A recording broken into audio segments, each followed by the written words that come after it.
नमस्कार दोस्तों, उम्मीद करता हूं आप सभी बिल्कुल ठीक होंगे। आज की इस खास क्लास को देखने के लिए आप सभी बिल्कुल तैयार होंगे। जितने ऐसे छात्र हैं क्लास के अंदर आ चुके हैं, आप सभी का बहुत बहुत स्वागत है। क्लास को स्टार्ट होने में तनिक डिले हो गया था और तनिक डिले होने के पीछे का कारण मैं नहीं समझता कि आपको वो जानना चाहिए। मैं समझता हूं कि आपको जानने चाहिए यूपीएसआई के कुल 100 क्वेश्चन जो एंशिएंट हिस्ट्री से आपको पता होना चाहिए, क्योंकि ये वो हैं जो आपके भविष्य के निर्माण में बहुत अधिक जरूरी होंगे। मैं आपको बता देना चाहूंगा कि यहां पर यूपीएसआई 2025 के लिए जो एंशिएंट हिस्ट्री के सवाल, भौकाली वाले सवाल यहां पर पूछे जाने वाले हैं, मैं बता दूं टॉप 100 है वो। और इन सवालों का जो जलवा है वो दिखेगा पेपरों में। ठीक है, थंबनेल देख के आप समझ चुके हैं ये कोई आम क्लास अब रहेगी नहीं, क्योंकि यहां जो अब होगा आगे आने वाले 2 घंटे वो सीधे तौर पर आपको एग्जामिनेशन में जरूर देखने को मिलेगा। तो फटाफट मुझे बता दीजिए किसने ऐसे छात्र हैं जो क्लास के अंदर ऑलरेडी तैयार हैं, जिससे कि मैं भी जान पाऊं कि हाँ भाई आप कोई आम छात्र नहीं रह गए हैं, आप हो चुके हैं खासम खास छात्र। इस बारे में मुझे फटाफट से बता दीजिए। कोई दिक्कत, समस्या, परेशानी तो आपको नहीं है। मैं आपको बता देना चाहूंगा जिस प्रकार से मैं यहां पर अभी एंशिएंट हिस्ट्री को करा रहा हूं, उसी प्रकार से मॉडर्न हिस्ट्री, बाकी चीजें भी आपको बहुत जल्दी ही कवर होती हुई देखने को मिल जाएंगी। ठीक है, अच्छा मैं ये भी चीज आपको यहां स्पष्ट कर दूं, जैसे अभी आप फिलहाल में देख रहे हैं मुझसे यहां पर एंशिएंट हिस्ट्री, यहां लिखा हुआ आधुनिक भारत है, बट ये प्राचीन भारत है भाई साहब।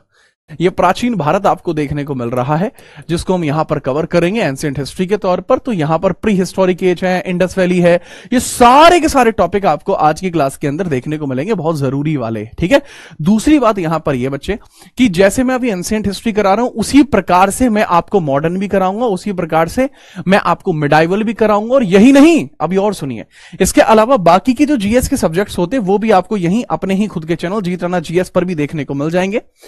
अब चीजों को स्टार्ट करते हैं, क्लास को एक बार लाइक करके आगे बढ़ते हैं। आपके लिए कल वन शॉट भी आने वाला है, वन शॉट पॉलिटी के टॉप 500 क्वेश्चंस का मूल विधि का ऑलरेडी पड़ा हुआ है। मूल विधि आप देख सकते हैं, पूरी प्लेलिस्ट जनरेटेड है। और उसी के साथ चलिए शुरू करते हैं पहले सवाल से। पहला सवाल आपके सामने फेंक के मारा है, सवालों पर ध्यान दीजिएगा। एक एक सवाल अपने आप में बहुत बहुत जरूरी होगा। सवाल बहुत ताबड़तोड़ सवाल होंगे, एक एक सवाल पे मैं 3-3, 4-4 एक्सप्लेनेशन दूंगा, जिससे कि आपके लिए वो जो सवाल है वो मोस्ट बेनिफिशियल बन पाए। तो उसके बारे में थोड़ा सा समझिए और इसके बारे में आपको याद भी रखना होगा। जोरदार सवाल आपके सामने, मोहनजोदड़ो की नृत्य करती लड़की की प्रतिमा किसमें बनी थी? Was made of what? ये नृत्य करती हुई महिला आपको देखने को मिलती है। ठीक है, याद रखना। आजकल हालांकि महिला बहुत ज्यादा एक्टिंग कर रही होती है, फिर भी कम एक्टिंग कर रही है। ठीक है, तो इसमें हम देख लेंगे किससे की बनी हुई थी, कांस्य की बनी हुई थी। ये कहां से प्राप्त होती है? मोहनजोदड़ो से प्राप्त होती है। कहां से प्राप्त होती है? मोहनजोदड़ो से प्राप्त होती है। पूछा इसमें ये जाएगा, पूछा इसके अंदर ये जाएगा कि भैया ये और बता दीजिए इसकी खोज किसने करी है, एक्सकवेशन किसने करा? 1922 में हुआ था, राखल दास बनर्जी के द्वारा यह एक्सकवेशन हुआ था। इनके बारे में भी याद रखना, आरडी बनर्जी, राखल दास बनर्जी, इसका करेक्ट आंसर देखने को मिल जाएगा। जोरदार। आपसे पूछा जा सकता है कि जो मोहनजोदड़ो है ये कहां देखने को मिलता है? सर जी ये सिंध पाकिस्तान में देखने को मिलता है, सिंध पाकिस्तान में देखने को मिलता है, सिंध रिवर के किनारे ही आपको देखने को मिलता है मोहनजोदड़ो। यहां पर आपको देखने को मिलता है सबसे बड़ा अन्नागार, सबसे बड़ा अन्नागार। देखो अगर कोई बच्चा मुझे बता दे कि यहां पर जो अन्नागार था, जिसको ग्रेट ग्रीनरी बोलते हैं, जिसको ग्रेट ग्रीनरी बोलते हैं, ग्रेट ग्रीनरी, अगर कोई मुझे इसके डायमेंशंस बता दे मीटर में, तो मैं मान जाऊंगा कि वो आरंपार छात्र है। उसका अभी यही सिलेक्शन है, तुरंत 2 सितारे यहीं से फेंक के मार रहा हूं। फटाफट मुझे ये बता दीजिए कि अन्नागार जो था उसके डायमेंशंस क्या थे। ठीक है, अच्छा यहां मोहनजोदड़ो में आपको एक ग्रेट बाथ भी देखने को मिलता है। मैं ग्रेट बाथ के आपको डायमेंशन बता देता हूं, ग्रेट बाथ के डायमेंशन मैं आपको बता देता हूं। तो ग्रेट बाथ के डायमेंशन 11 × 7 × 2.43 मीटर में डायमेंशन है ये। ठीक है, 11 मीटर लंबा, 7 मीटर चौड़ा, 2.43 मीटर गहरा आपको वहां ग्रेट बाथ देखने को मिला था, जो सबसे बड़ी सार्वजनिक बिल्डिंग थी। लेकिन अगर मैं यहां पर बता दूं कि भैया यहां पर अन्नागार की जो डायमेंशंस थी वो क्या थी, 11 × 4.5 मीटर ये थी, आप नहीं बता पाए। अर्थात इसका मतलब क्या हुआ?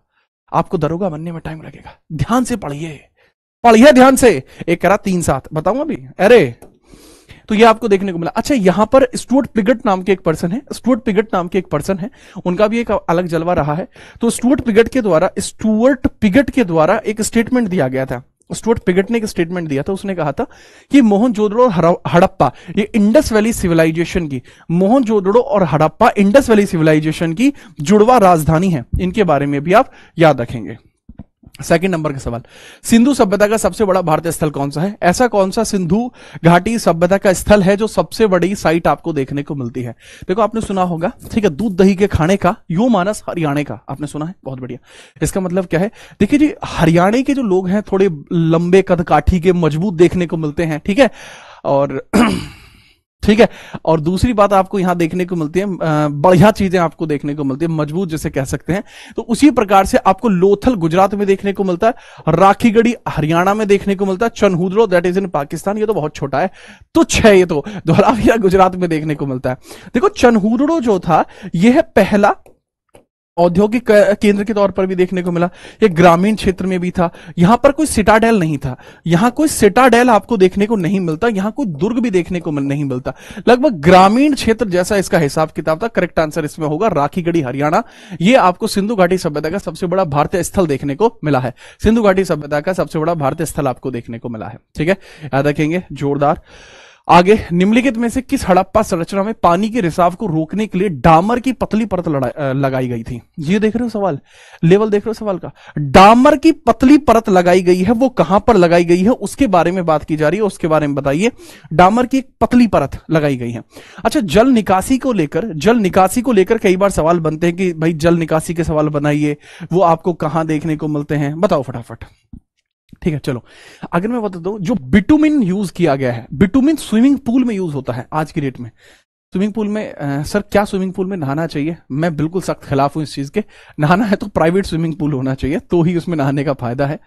जैसा कि आप सभी जानते हैं कि स्विमिंग पूल में जाके लोग क्या क्या विसर्जन कर देते हैं, वो मैं बोल भी नहीं सकता, तो वो चीज गलत है।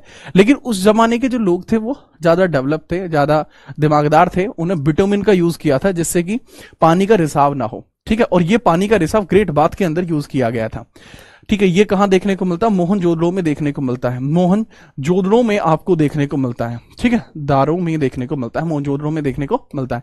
इसकी जो डायमेंशन मैं बता चुका हूं, 11×7×2.43 मीटर में आपको देखने को मिलती है, ठीक है, याद रखना, राकलदास बनर्जी ने इसको डिस्कवर किया था, एक्सकवेट किया था, याद रखेंगे, बहुत बढ़िया। जल निकास की सबसे बेहतरीन आपको धौलावीरा में देखने को मिलता है सिस्टम। धौलावीरा के अंदर बहुत बढ़िया आपको देखने को मिलेगा कि ड्रेनेज सिस्टम, ड्रेनेज पैटर्न सबसे अच्छा धौलावीरा में है, ठीक है। धौलावीरा में एक रथ चलाते हुए व्यक्ति की भी मूर्ति सी आपको देखने को मिलती है, ठीक है, याद रखना। अगला सवाल, हड़प्पा सभ्यता की मोहरों पर निम्नलिखित में से कौन सा पशु अक्सर देखा जाता था? देखो हाथी, गैंडा, चीता, भैंसा आपको देखने को मिलता है, हिरन। देखो पहले क्या होता था, मोहर बनती है ऐसे, हाथी, घोड़ा, चीता, भैंसा, हाथी, ठीक है, ठीक है, इसमें याद रखना, हाथी, हाथी हो गया, गैंडा, ठीक है, गैंडा हो गया, भैंसा, चीता, हाथी, गैंडा, भैंसा, चीता यानी बाघ हो गया, बीच में पशुपतिनाथ हो गए, इनके नीचे हिरन हो गया। ये एक आप देख लीजिए, ये एक मेजर स्टाम्प है जो उस समय आपको देखने को मिली है। अब यहां पे हम देखें जो सबसे ज्यादा थी, सर सबसे ज्यादा यहां बुल देखने को मिलते थे, पशुपतिनाथ आपको देखने को मिलते थे, लगभग हर सील पर आपको देखने को मिल रहे हैं, ठीक है। ये मैंने आपको मेजर सील बनाई है, ठीक है। चलो आगे हम बात करते हैं, कोई समस्या नहीं है। ये लीजिए अगला सवाल, उत्तर वैदिक काल में निम्नलिखित में से किस पशु का स्थान समाज में सबसे प्रतिष्ठित था? समाज में सबसे ज्यादा किसकी पूजा की जाती थी, सबसे प्रतिष्ठित स्थान किसका था? सर जानवर भी एक पुरुष है, लेकिन जानवर जो है, जानवर मतलब पुरुष जो है पुरुष है, महिलाएं हैं, यानी इंसान है, इंसान भी एक जानवर होता है, ठीक है, ये भी चीजें होती हैं। बट वही अगर मैं बात करता हूं कि भाई उत्तर वैदिक पीरियड है, अच्छा ऋग वैदिक पीरियड उत्तर वैदिक पीरियड में जमीन आसमान का फर्क है। ऋग वैदिक पीरियड के अंदर ब्राह्मणवाद नहीं था, लेकिन बाद में जाके ब्राह्मणवाद जैसी चीजें आपको देखने को मिली है। ब्राह्मण्स को बहुत ज्यादा वहां पर देखेंगे कि अप्रिशिएट किया जाने लगा, समाज में एक ऊंचे दर्जे पे समझा जाने लगा, जिससे कि उनके द्वारा एक्सटोर्शन भी हुआ है, ऐसा कई थ्योरियों का कहना है। मैं तो नहीं कह रहा होता हूं, कई बार मैं बढ़िया आदमी हूं, मैं किसी को ऐसे टिप्पणी नहीं करता किसी पर। अगर मैं सही बात बताऊं कि सबसे प्रतिष्ठित थी वो गाय थी। गाय इतनी प्रतिष्ठित थी कि गायों के लिए युद्ध तक होते थे, इतनी प्रतिष्ठित थी कि इनके लिए युद्ध तक होते थे। अगर मैं बात करूं वैदिक काल के अंदर युद्ध के लिए किस शब्द का प्रयोग होता था? युद्ध के लिए गविष्ट शब्द का प्रयोग होता था, युद्ध के लिए गविष्ट शब्द का प्रयोग होता था, गविष्ट शब्द का प्रयोग होता था। गविष्ठ शब्द का प्रयोग युद्ध के लिए हुआ करता था, ठीक है, याद रखेंगे। अश्व से परिचित नहीं थे, सैंधव सभ्यता के लोग हैं, वैदिक है, वो अश्व से परिचित ही नहीं थे। हॉर्स की जो कंपाइलेशन आपको देखने को मिलते हैं, हॉर्स पहली बार अरब्स की वजह से यहां देखने को मिलते हैं, ठीक है, याद रखो। अगला सवाल, कौन सा वर्ण चार जाने माने वर्णों में से चौथे स्थान पर था? आपको वर्ण देखने को मिलते हैं, देखो वर्णों का एक अलग सिस्टम है, वर्ण कैसे कैसे आपको देखने को मिलते हैं उसके बारे में हम चर्चा कर लेते हैं, ठीक है। सोहन जी क्लास के अंदर आए हुए हैं, बहुत जोरदार आदमी है ये भी, ठीक है। अब मेरी बात को समझिए कि जो वर्ण व्यवस्था है, वर्ण व्यवस्था किस प्रकार से आपकी उल्लेखित थी उसके बारे में थोड़ा सा हम देखते हैं। हमने पढ़ा है ऋग्वेद, ऋग्वेद के अंदर आपके 10 मंडल है, 10वें मंडल में जो 10वां मंडल है उसको अंदर लिखा हुआ है पुरुष सूक्त। पुरुष सूक्त के अंतर्गत यह कहा जाता है, ठीक है, इस तरीके से करके कहते हैं कि भगवान विष्णु अपने संपूर्ण शरीर का विभाजन यदि करते हैं तो मुख जो कि ज्ञान के अभाव को खत्म करता है, लोगों तक ज्ञान को भेजता है, वह आपका सबसे ऊपर सम्मुख आपका ब्राह्मण कहलाएगा। इनकी रक्षा करने के लिए हाथ दिए गए हैं वो क्षत्रिय होंगे, और व्यापार करने के लिए बैठा रहना जरूरी है जिसके लिए जंघाओं का होना अति आवश्यक है तो वह वैश्य हो जाएंगे, और कार्य करने के लिए पैरों का होना बहुत जरूरी है तो वो शूद्र हो जाएंगे। ये पुरुष सूक्त में लिखा हुआ है, ठीक है।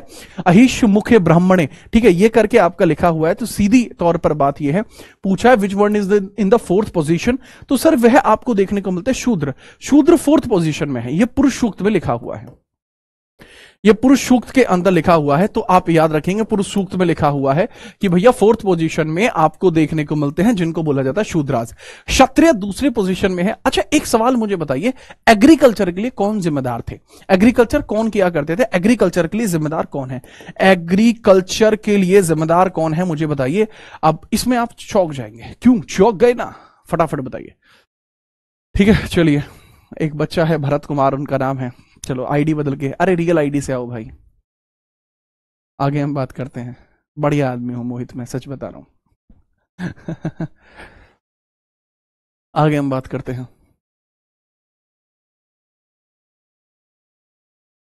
ठीक है। चलिए, अगर मैं करेक्ट तौर पर बात करता हूं तो एग्रीकल्चर का जो काम था वो वैश्यों पर था। वैश्य, जो वैश्य होते हैं जिनको बनिए आज की डेट में कहा जाता है, वही एग्रीकल्चर किया करते थे। तो लोगों को लगता है क्षत्रिय एग्रीकल्चर किया करते थे, क्षत्रिय एग्रीकल्चर नहीं किया करते थे, ठीक है। चलिए आगे हम बात करते हैं। ये लीजिए अगला सवाल, सामवेद को भारतीय किस में प्राथमिक स्रोतों में एक माना जाता है? जो आपका सामवेद है, हमारे 4 वेद है, सबसे प्राचीन वेद है ऋग्वेद, देन यजुर्वेद, उसके बाद आपको देखने को मिलता है सामवेद, उसके बाद आपका आता है अथर्ववेद। सबसे पहले मैंने बताया ऋग्वेद आपको देखने को मिलता है, ऋग्वेद सबसे पुराना है, ऋग्वेद के बाद आता है यजुर्वेद, यजुर्वेद आपको देखने को मिलता है, यजुर्वेद के बाद आता है सामवेद, सामवेद के बाद क्या आता है अथर्ववेद आपको देखने को मिलता है, जिसको अर्थवावेद वेद इनको कहा जाता है, अथर्ववेद या अर्थवेद इनको कहा जाता है।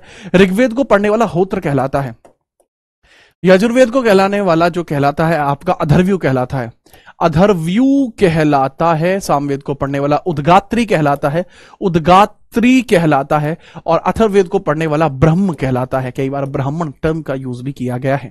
तो सामवेद जो है, आपने सुना होगा कि संगीत में धुन के लिए जो प्रयोग में लाया जाता है वो आपका संगीत और कला के लिए जाना जाता है, वो सामवेद है। अच्छा, जो आपको भरत मुनि देखने को मिलते हैं जिन्होंने नाट्य शास्त्र यहां पर रखा था, जिन्होंने नाट्य शास्त्र जो है रचना की है जिसकी, वो इससे बहुत ज्यादा इंस्पायर्ड थे। अभी यहां पर क्लास के अंदर आप देख पा रहे हैं भदौरिया जी ने 20 रुपए फेंक के मारे हैं क्लास के अंदर। इनका अपना एक अलग जलवा है भदौरिया जी का।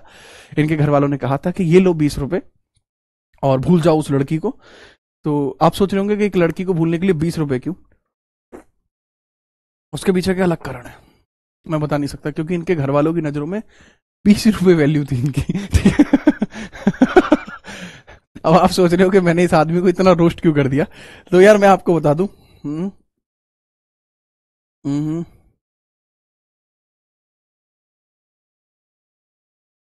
अच्छा, ये जो भारत केपी करके पारस केपी करके बोल रहा है, ये क्या लड़का है? ठीक है, ये लड़का ठीक नहीं है। और ये आप पढ़ाई पर ध्यान दीजिए। ये जो लड़का है, क्या नाम है इसका? मुस्कान राज। भाई पढ़ाई में ध्यान दे लो मुस्कान राज। मैसेज आ गया है मेरे पास कि आप पढ़ाई में ध्यान नहीं दे रहे हो। पढ़ाई में ध्यान दीजिए, है ठीक है, याद रखना, ठीक है, याद रखिए, पढ़ाई में ध्यान दीजिए। और वो लड़का मेरी ही साइड ले रहा था अभी, जो 2 मिनट पहले मैंने रोस्ट कर दिया बेचारा भारत। आगे हम बात करते हैं अगली साइड। वर्ण व्यवस्था को सही ठहराने के लिए प्राचीन भारत के ब्राह्मणों के द्वारा ऋग्वेद को किस सूक्त का प्रयोग किया गया है? ऋग्वेद के अंदर किस सूक्त का प्रयोग किया गया है? सब पुरुष सूक्त का प्रयोग किया गया है। इसके अंदर संपूर्ण जो एक व्यवस्था होती है, एक पुरुष के शरीर के भांति दर्शाया गया है। ठीक है, इनके बारे में आप याद रखना। पुरुष सूक्त आपको देखने को मिल जाएगा। यह आपके 10वें मंडल में ही देखने को मिला था, 10th मंडल में ही आपको यह देखने को मिले हैं। अगला सवाल ये रहा, यह आज की क्लास का 10वें नंबर का सवाल है। निम्नलिखित में से किस देवता को ऋग्वेद में किलों को तोड़ने वाले के रूप में देखा जाता है? Which deity is known as in Rigveda as the destroyer of forts, यानी किलों को तोड़ने वाला यह आपका कौन कहलाता है? किलों को तोड़ने वाला आपका कौन कहलाता है? फटाफट बताइए सर। किलो को तोड़ने वाला ये कैसे आदमी है जिनका जो जिक्र है वो 350 बार किया गया है, 350 टाइम्स इनका जिक्र किया गया है, वो भी ऋग्वेद के अंदर। इनको एक बात और कही जाती है, इनको कहा जाता है युद्धों का देवता, इनको कहा जाता है वज्रधारी, इनको कहा जाता है देवों के देव इंद्रदेव। महादेव नहीं है, महादेव इन सब लोगों चीजों से परे हैं। अच्छा यहां पर समझना, महादेव जो है वो भगवान जो है वो अलग चीजें हैं, देवता अलग चीज है। तो अगर हम भगवान महादेव की बात करें तो वो भगवान है, इंद्र देवता हैं, इनमें कैटेगरीज होती हैं। ठीक है, याद रखेंगे।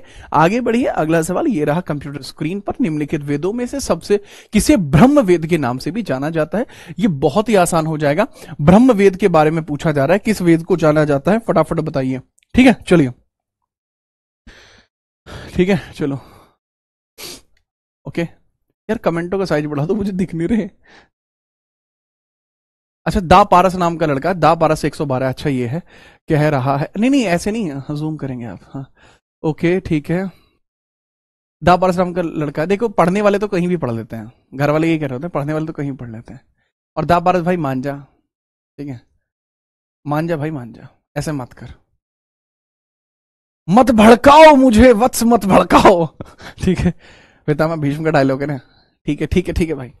अगर मैं बात करूं, मैं आपको बता चुका हूं जो वेद हमें देखने को मिलते हैं। अगर मैं वेदों के ऊपर ही उल्लेखना करना शुरू करता हूं, ऋग्वेद, यजुर्वेद, सामवेद, इन तीनों को बुलाऊं तो ये वेद त्रयी कहलाएंगे। वेद त्रयी, त्रयी आपको कहलाएंगे, वेद त्रयी कहलाएंगे, वेद त्रयी, त्रयी कहलाएंगे, वे त्रयी कहलाएंगे। अथर्व वेद जो होगा इसको पढ़ने वाला ब्रह्म कहलाता है। सिंपल सी बात है, इसी वजह से इसको ब्रह्म वेद भी कहा जाता है। अच्छा कई बार क्या होता है, इन वेदों के उपवेद भी पूछ लिए जाते हैं। ठीक है, इन वेदों के उपवेद भी कई बार पूछ लिए जाते हैं। याद रखना, ऋग्वेद के लिए उपवेद आपका कौन सा हो जाएगा?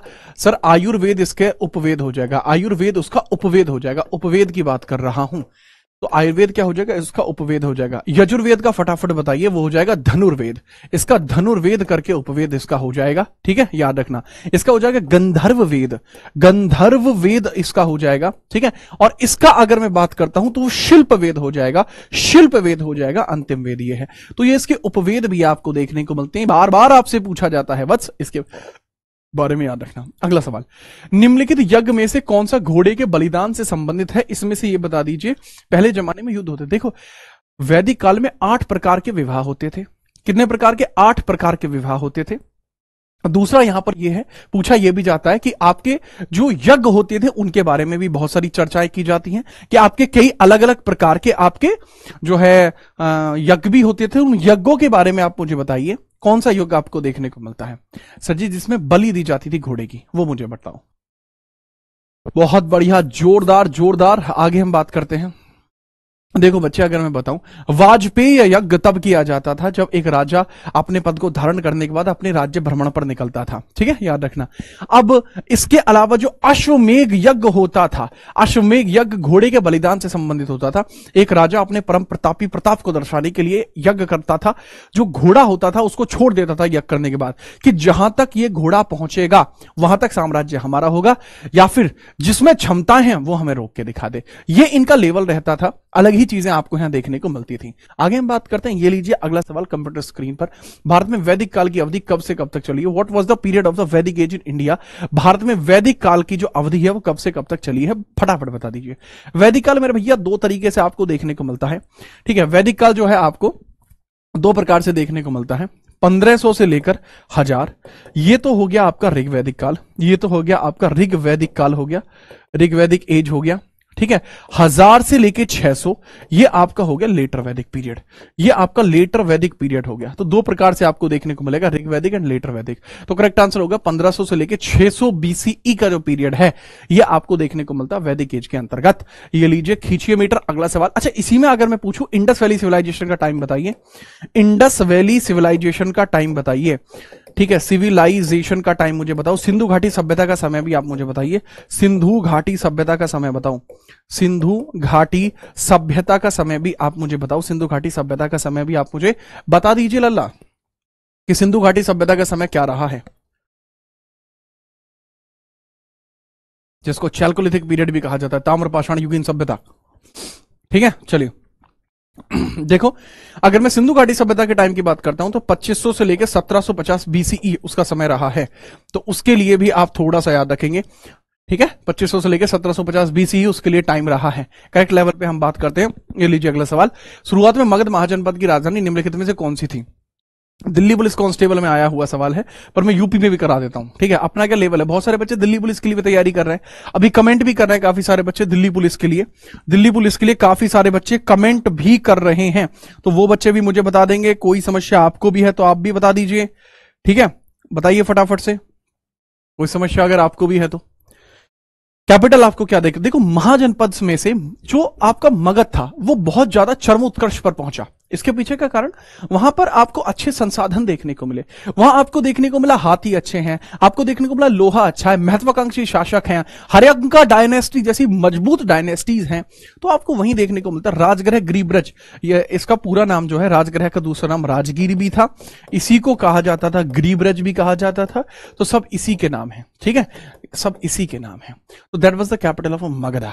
मगधा की कैपिटल आपको देखने को मिलती है पाटलिपुत्र। तो उदयन ने इसकी रचना करी थी। इसका निर्माण किसने कराया है? इसका निर्माण कराया है उदयन नाम के व्यक्ति ने, उदयन नाम के चीते ने इसका जो है निर्माण कराया था, याद रखेंगे। आगे बढ़िए, निम्नलिखित में से कौन सी विशेषता बौद्ध धर्म को जैन धर्म से पृथक करती है?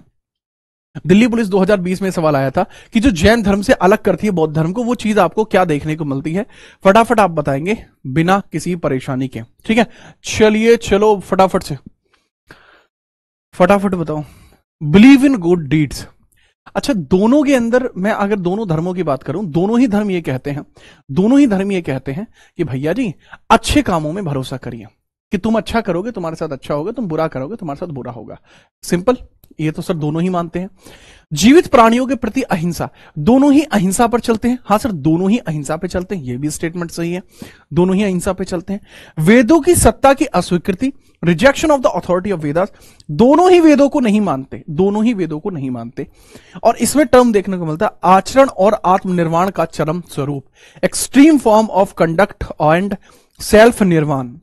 जो आत्मनिर्वाण होती है, देखो इसके अंदर थोड़ा कॉन्सेप्ट अलग है इनका। आत्मनिर्वाण का जो चरम स्वरूप है दोनों का अलग अलग है, दोनों का जो आत्मनिर्माण का है उसका बिल्कुल अलग अलग हिसाब किताब आपको देखने को मिलता है। ठीक है, चलो क्यों है भाई? क्योंकि इसके अंदर जो आचरण है, आचरण का मतलब होता है कि किसकी शिक्षाओं को माना जाता है, किसकी शिक्षाओं को माना जाता है, उसके बारे में हम चर्चा कर रहे हैं। बच्चा, शिक्षाओं को यह माना जाता है। आचरण की अगर मैं बात करता हूं ना अल्लाह, आचरण की अगर मैं बात करता हूं तो इसके अंदर स्पष्टीकरण यह दिया गया है कि एक में बुद्ध धर्म में तो बुद्धिज्म के अंदर तो बुद्ध जी के आचरण को मानते हैं, जैनिज्म के अंदर महावीर जी और बाकी के अन्य 23 जो तीर्थंकर हैं उनके आचरण को मानते हैं। ठीक है, अगला सवाल, कश्मीर में चतुर्थ बौद्ध परिषद का आयोजन निम्नलिखित में से किसके द्वारा किया गया था? यह भी दिल्ली पुलिस का है। देखो दिल्ली पुलिस के क्वेश्चंस इसमें मैंने इसीलिए डाल दिए ताकि आप थोड़ा सा जान पाए। दिल्ली पुलिस के बच्चे भी हैं यहाँ पर, ठीक है, और यूपीएसआई, दिल्ली पुलिस लगभग सिमिलर लोग हो रहे होते हैं, तो इसलिए आप अच्छे से पढ़ पाए। ये काम मेरा नहीं है कि मैं सेम चीज इधर से उधर चला दूं, ये वो कर दूं। मेरा काम है कि आप तक मैं अच्छा ज्ञान पहुंचा पाऊं, मेरा काम है आप तक मैं अच्छी चीजें पहुंचा पाऊं। ठीक है, चलिए देखो बच्चा, इसमें आप समझना, बहुत बढ़िया लेवल पर आप समझना, आपको 4 काउंसिल्स देखने को मिली हैं। कब कब देखने को मिली है? एक 483 में देखने को मिली, 383 में देखने को मिली, 250 में देखने को मिली। सबके आगे बीसीई है, सबके आगे बीसीई है, इसके आगे भी बीसीई ही देखने को मिलता है। और एक आपको देखने को मिली 78 एडी में देखने को मिली है। अब अगर मैं इसी के अंदर कॉन्सेप्चुअली चर्चा करता हूं तो यह हुई थी अजात शत्रु के टाइम पे, अजात शत्रु के टाइम पर, यह हुई थी कालाशोक के टाइम पर, कालाशोक के टाइम पर हुई थी, यह अशोक के टाइम पर हुई थी। और बच्चा, ये जो हुई थी अशोका के टाइम पर हुई थी, और ये जो हुई थी लल्ला, ये हमें देखने को मिलती है कनिष्क के टाइम पर देखने को मिलती है। फिर बात आती है कहां कहां पर हुई थी। सर यह अगर मैं बात करूं अजात शत्रु वाली जो हुई थी, ये राजगीर में हुई थी, राजगीर में हुई थी, ये वैशाली में हुई थी, वैशाली में हुई थी, ये पाटलिपुत्र में हुई थी, पाटलिपुत्र में हुई थी, पाटलिपुत्रा में देखने को मिलती है, और ये कश्मीर में आपको देखने को मिलती है। फिर गुरुओं की बात करूं, यहां आपको देखने को मिलते हैं, यहां पर है महाकश्यप, यहां महाकश्यप आपको देखने को मिलते हैं, यहां सबकामी आपको देखने को मिलते हैं, सबाकामी आपको देखने को मिलते हैं, और पाटलिपुत्र के अंदर, पाटलिपुत्रा के अंदर आपको देखने को मिलते हैं मोगलीपुत्र तिस्स देखने को मिलते हैं, मोगलीपुत्र देखने को मिलते हैं। और कश्मीर में बात करूं, वसुमित्र और अश्वघोष देखने को मिलते हैं। तो वसुमित्र एंड अश्वघोष देखने को मिलते हैं, अश्वघोष जिन्होंने बुद्ध चरित्र की रचना की है, जिसको बुद्धों की एनसाइक्लोपीडिया कहा जाता है। तो पॉइंट आता है किसके द्वारा की गई थी, चौथे नंबर की आंसर होगा कनिष्का। बात खत्म। बात आई समझ में? ठीक है, आगे हम बात करते हैं। ये लीजिए अगला सवाल ये रहा, निम्नलिखित में से कौन सा युग्म सही से सुमेलित है? चतुर्थ बुद्ध संगति परिषद राजगृह, द्वितीय बुद्ध परिषद संगीत विराट नगर, ठीक है, और प्रथम बुद्ध संगति कश्मीर। इसमें पूछा है कि करेक्टली मैच कौन सा है। देखो यह हुई थी कश्मीर में, द्वितीय हुई थी विराटनगर में नहीं हुई, तृतीय पाटलिपुत्र में हुई थी, ठीक है, अशोका के टाइम पे। D is the correct answer. समझ पाए? D is the correct answer. इसके बारे में समझ पाए? कोई समस्या हुई? नहीं सर कोई समस्या नहीं है, ताबड़तोड़ तरीके से आप देख पाए हैं, ठीक है। मुझे लगता भी नहीं कि कोई समस्या आपको होने देंगे। जो बच्चे अभी लाइव हैं समझ पा रहे हैं चीजों को। लीजिए अगला सवाल, the philosophy of eightfold path, ठीक है, ये किसके द्वारा दी गई थी? अष्टांगिक मार्ग, यह तत्व ज्ञान किसके द्वारा दिया गया था? सम्यक दर्शन, सम्यक भाव, सम्यक आचरण, सम्यक भाव बोलना, सम्यक कार्य, सम्यक, ये सब चीज आपकी जो दी गई थी। देखो आप ये बताओ जीवन में आप में से परेशान कितने लोग हैं? मैं आपको बताता हूं बुद्धिज्म के अकॉर्डिंग सही कैसे किया जाता है। ये करेक्ट आंसर जो है ये गौतम बुद्ध के द्वारा दिया गया था। गौतम बुद्ध का कुछ कहना होता है कि जीवन में दुख ही दुख है, लेकिन दुख का एक कारण होता है, दुख का एक निवारण भी होता है, और वह निवारण अष्टांगिक मार्ग से ही प्राप्त किया जा सकता है। बात आई समझ में? मैं दोबारा बताता हूं, यही जो कॉन्सेप्ट है यही अष्टांगिक मार्ग कहलाया, कि 8 प्रकार हैं, अगर इन 8 को फॉलो करते हो तो आप अपने जीवन में बढ़िया रहेंगे, ठीक है। तो आपके जीवन में मुझे नहीं लगता कि आपके जीवन में कोई दुख होगा, ठीक है, कि तुम जो पूछ लो तो हाल मेरा, तो बेहतर हो जाएगा हाल मेरा है। इन चीजों से ऊपर उठिए मेरे भाई, इन चीजों में कुछ नहीं रखा है, ठीक है। आगे हम बात करते हैं। ये करेक्ट आंसर आप देख पाए होंगे। अगला सवाल ये रहा, धम्मचक्र जो है परिवर्तन आपका है, इसके बारे में पूछा गया है। धम्मचक्र पवतना, इसको धर्मचक्र परिवर्तन बोला जाता है, ये किस स्थान पर किया गया था, इसके बारे में मुझे बताइए। धर्मचक्र परिवर्तन का मतलब क्या होता है? हमारे जो कंटेंट राइटर हैं वो बहुत अधिक पढ़े लिखे हैं, आप उनको सोच भी नहीं सकते उस लेवल पे वो पहुंच चुके हैं। ये धर्मचक्र परिवर्तन का फोटो नहीं है भाई साहब, यह आपको ओडिशा के कोणार्क मंदिर का फोटो देखने को मिलता है। ये उड़ीसा के कोणार्क टेम्पल का फोटो है, कोणार्क टेम्पल का फोटो है। उन्हें लगा कि इसमें चक्र लगा हुआ है तो कोई चक्री वाला फोटो मैं लगा देता हूं, तो उन्होंने अपना काम कुछ ज्यादा निभा दिया, इतना भी नहीं निभाना होता है। अगर मैं बात करूं, धम्मचक्र परिवर्तन आपको देखने को मिलता है कहां? सारनाथ में देखने को मिलता है। दरअसल धम्मचक्र परिवर्तन का मतलब क्या होता है कि बुद्ध जी के द्वारा दिए गए पहले उपदेश, प्रथम उपदेश, बुद्धा के प्रथम उपदेश, first sermon of Buddha, first sermon of Buddha. तो भगवान बुद्ध जिनको बोला जाता है उनके द्वारा दिए गए जो पहले उपदेश थे वो आपको देखने को मिलते सारनाथ में थे। सबसे ज्यादा अगर पूछा जाए कि उपदेश इन्होंने कहां दिए, सबसे ज्यादा उपदेश इनके द्वारा कहां पर दिए गए? सर मैक्सिमम उपदेश इन्होंने श्रावस्ती में दिए हैं, और ये जो पहले उपदेश हैं इनको दिया जाता है सारनाथ के अंदर। तो इस तरीके से आप ये चीज आप याद रखेंगे, ठीक है। आगे बढ़िए, अगला सवाल ये रहा कंप्यूटर स्क्रीन पे। मौर्य प्रशासन में राजस्व वसूली, जो राजस्व महा अधिवक्ता होता था, कलेक्टर होता था, वो आपको कौन देखने को मिलता था? राजस्व के बारे में आपसे पूछा जा रहा है, फटाफट आप मुझे बताएंगे कौन आपको देखने को मिलता है, ठीक है, कौन आपको देखने को मिलता है, फटाफट बताइए, ठीक है। ये भी बढ़िया सवाल है, ऐसे सवाल आते हैं। कौन सा टाइम है? देखो मौर्य प्रशासन से तो भी कम सवाल आए हैं। इस बार जो सीजीएल 2025 हुआ था उसमें एक तरफा सवाल आपके गुप्ताज के टाइम पे से आए थे। ठीक है, अगर मैं बात करता हूं जो अमात्य होता है सर, ये मिनिस्टर होता है, मंत्री होता है, मिनिस्टर होता है, मंत्री होता है। ठीक है, और आपका जो सन्निघाता होता है, सन्निघाता कलेक्टर नहीं होता, रेवेन्यू कलेक्टर नहीं होता, टैक्स मेकर होता है। करेक्ट आंसर समाहर्ता है, समाहर्ता है, हर लेगा आपके पैसे को। रेवेन्यू कलेक्टर है, आपके पैसे को हर लेगा, समाहर्ता कहलाएगा। क्या कहलाएगा? समाहर्ता के तौर पर जाना जाएगा। इसके बारे में आप याद रखेंगे, कोई समस्या आपको नहीं होनी चाहिए। मुझे लगता नहीं कि आपको दिक्कत रही होगी। चंद्रगुप्त मौर्य के द्वारा प्राचीन भारत में मौर्य साम्राज्य की स्थापना के ठीक पहले निम्नलिखित में से किस राजवंश ने मगध पर शासन किया था? देखो, चंद्रगुप्त मौर्य के द्वारा जो शासन स्टार्ट होता है 323 बीसीई में स्टार्ट होता है। चंद्रगुप्त मौर्य का जो प्रशासन है वो स्टार्ट हुआ था 330 बीसीई में, और साथ में इनके कौन थे? चाणक्य जी इनके साथ में थे, उन्हीं के साथ इनका प्रशासन जो है प्रारंभ हुआ था। अब पूछा यही है लल्ला, या आप हमें ये बता दीजिए कि यहां इससे पहले कौन सा वंश रहा करता था? सर जी, अगर मैं बात करूं बृहद्रथ की, मैं बात करता हूं सर, बृहद्रथ के बारे में बात करूं तो ये फर्स्ट रूलर था हरियंक डायनेस्टी का, बृहद्रथ हरियंक डायनेस्टी का, हरियंक डायनेस्टी जिसको हरियक वंश बोला जाता है, हरियक वंश का पहला रूलर था। नंद, इसका जो महापद्मानंद, फिर घनानंद, नंद ही तो था। ठीक है, याद रखना इसके बारे में। शिशुनाग जो होता है, शिशुनागों की हत्या करके ही महापद्मानंद यहां पे गद्दी पर बैठा था, है जी, याद रखिए। अगला सवाल ये रहा कंप्यूटर स्क्रीन पर, भरहूत की प्रसिद्ध स्तूप मूल रूप से किसने बनवाया था? पूछा यह जा रहा है जो भरहूत स्तूप है इसको किसके द्वारा बनवाया गया था, इसके बारे में मुझे बताइए कि भरहूत स्तूप किसके द्वारा बनवाया गया है। ठीक है, चलिए फटाफट से बताइए। एक और बात, जो बच्चा मुझे यह बता दे कि भरहूत स्तूप की जो खोज है, भरहूत स्तूप की जो खोज है वो किसने करी थी?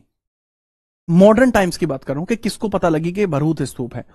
जो बच्चा मुझे बता देगा मैं कंसीडर कर लूंगा कि आप सब इंस्पेक्टर बनने के लायक नहीं, सब इंस्पेक्टर बनने के लिए तैयार भी हैं। तो मुझे ये बता दीजिए, बस मैं आपसे बड़े ही प्यारे प्यारे शब्दों में पूछ रहा हूं कि मुझे ये बता दीजिए भरहूत स्तूप की खोज किसने करी है? ठीक है, discovery of Bharhut stupa, discovery of Bharhut stupa, Bharhut स्तूपा की खोज किसके द्वारा हुई है, इसके बारे में पूछ रहा हूं लल्ला, बहुत ही जल्दी बता दो। देखो, अगर भरहूत की प्रसिद्ध स्तूप की बात करूं तो ये मौर्यंस का काम है, मौर्यंस का काम है। लेकिन डिस्कवरी ऑफ भरहूत स्तूप किसने करी है, ईयर भी बता दो। जैसा कि जेम्स प्रिंसेप बता रहा है, इतना मारूंगा ना बेटा जेम्स प्रिंसेप वाले।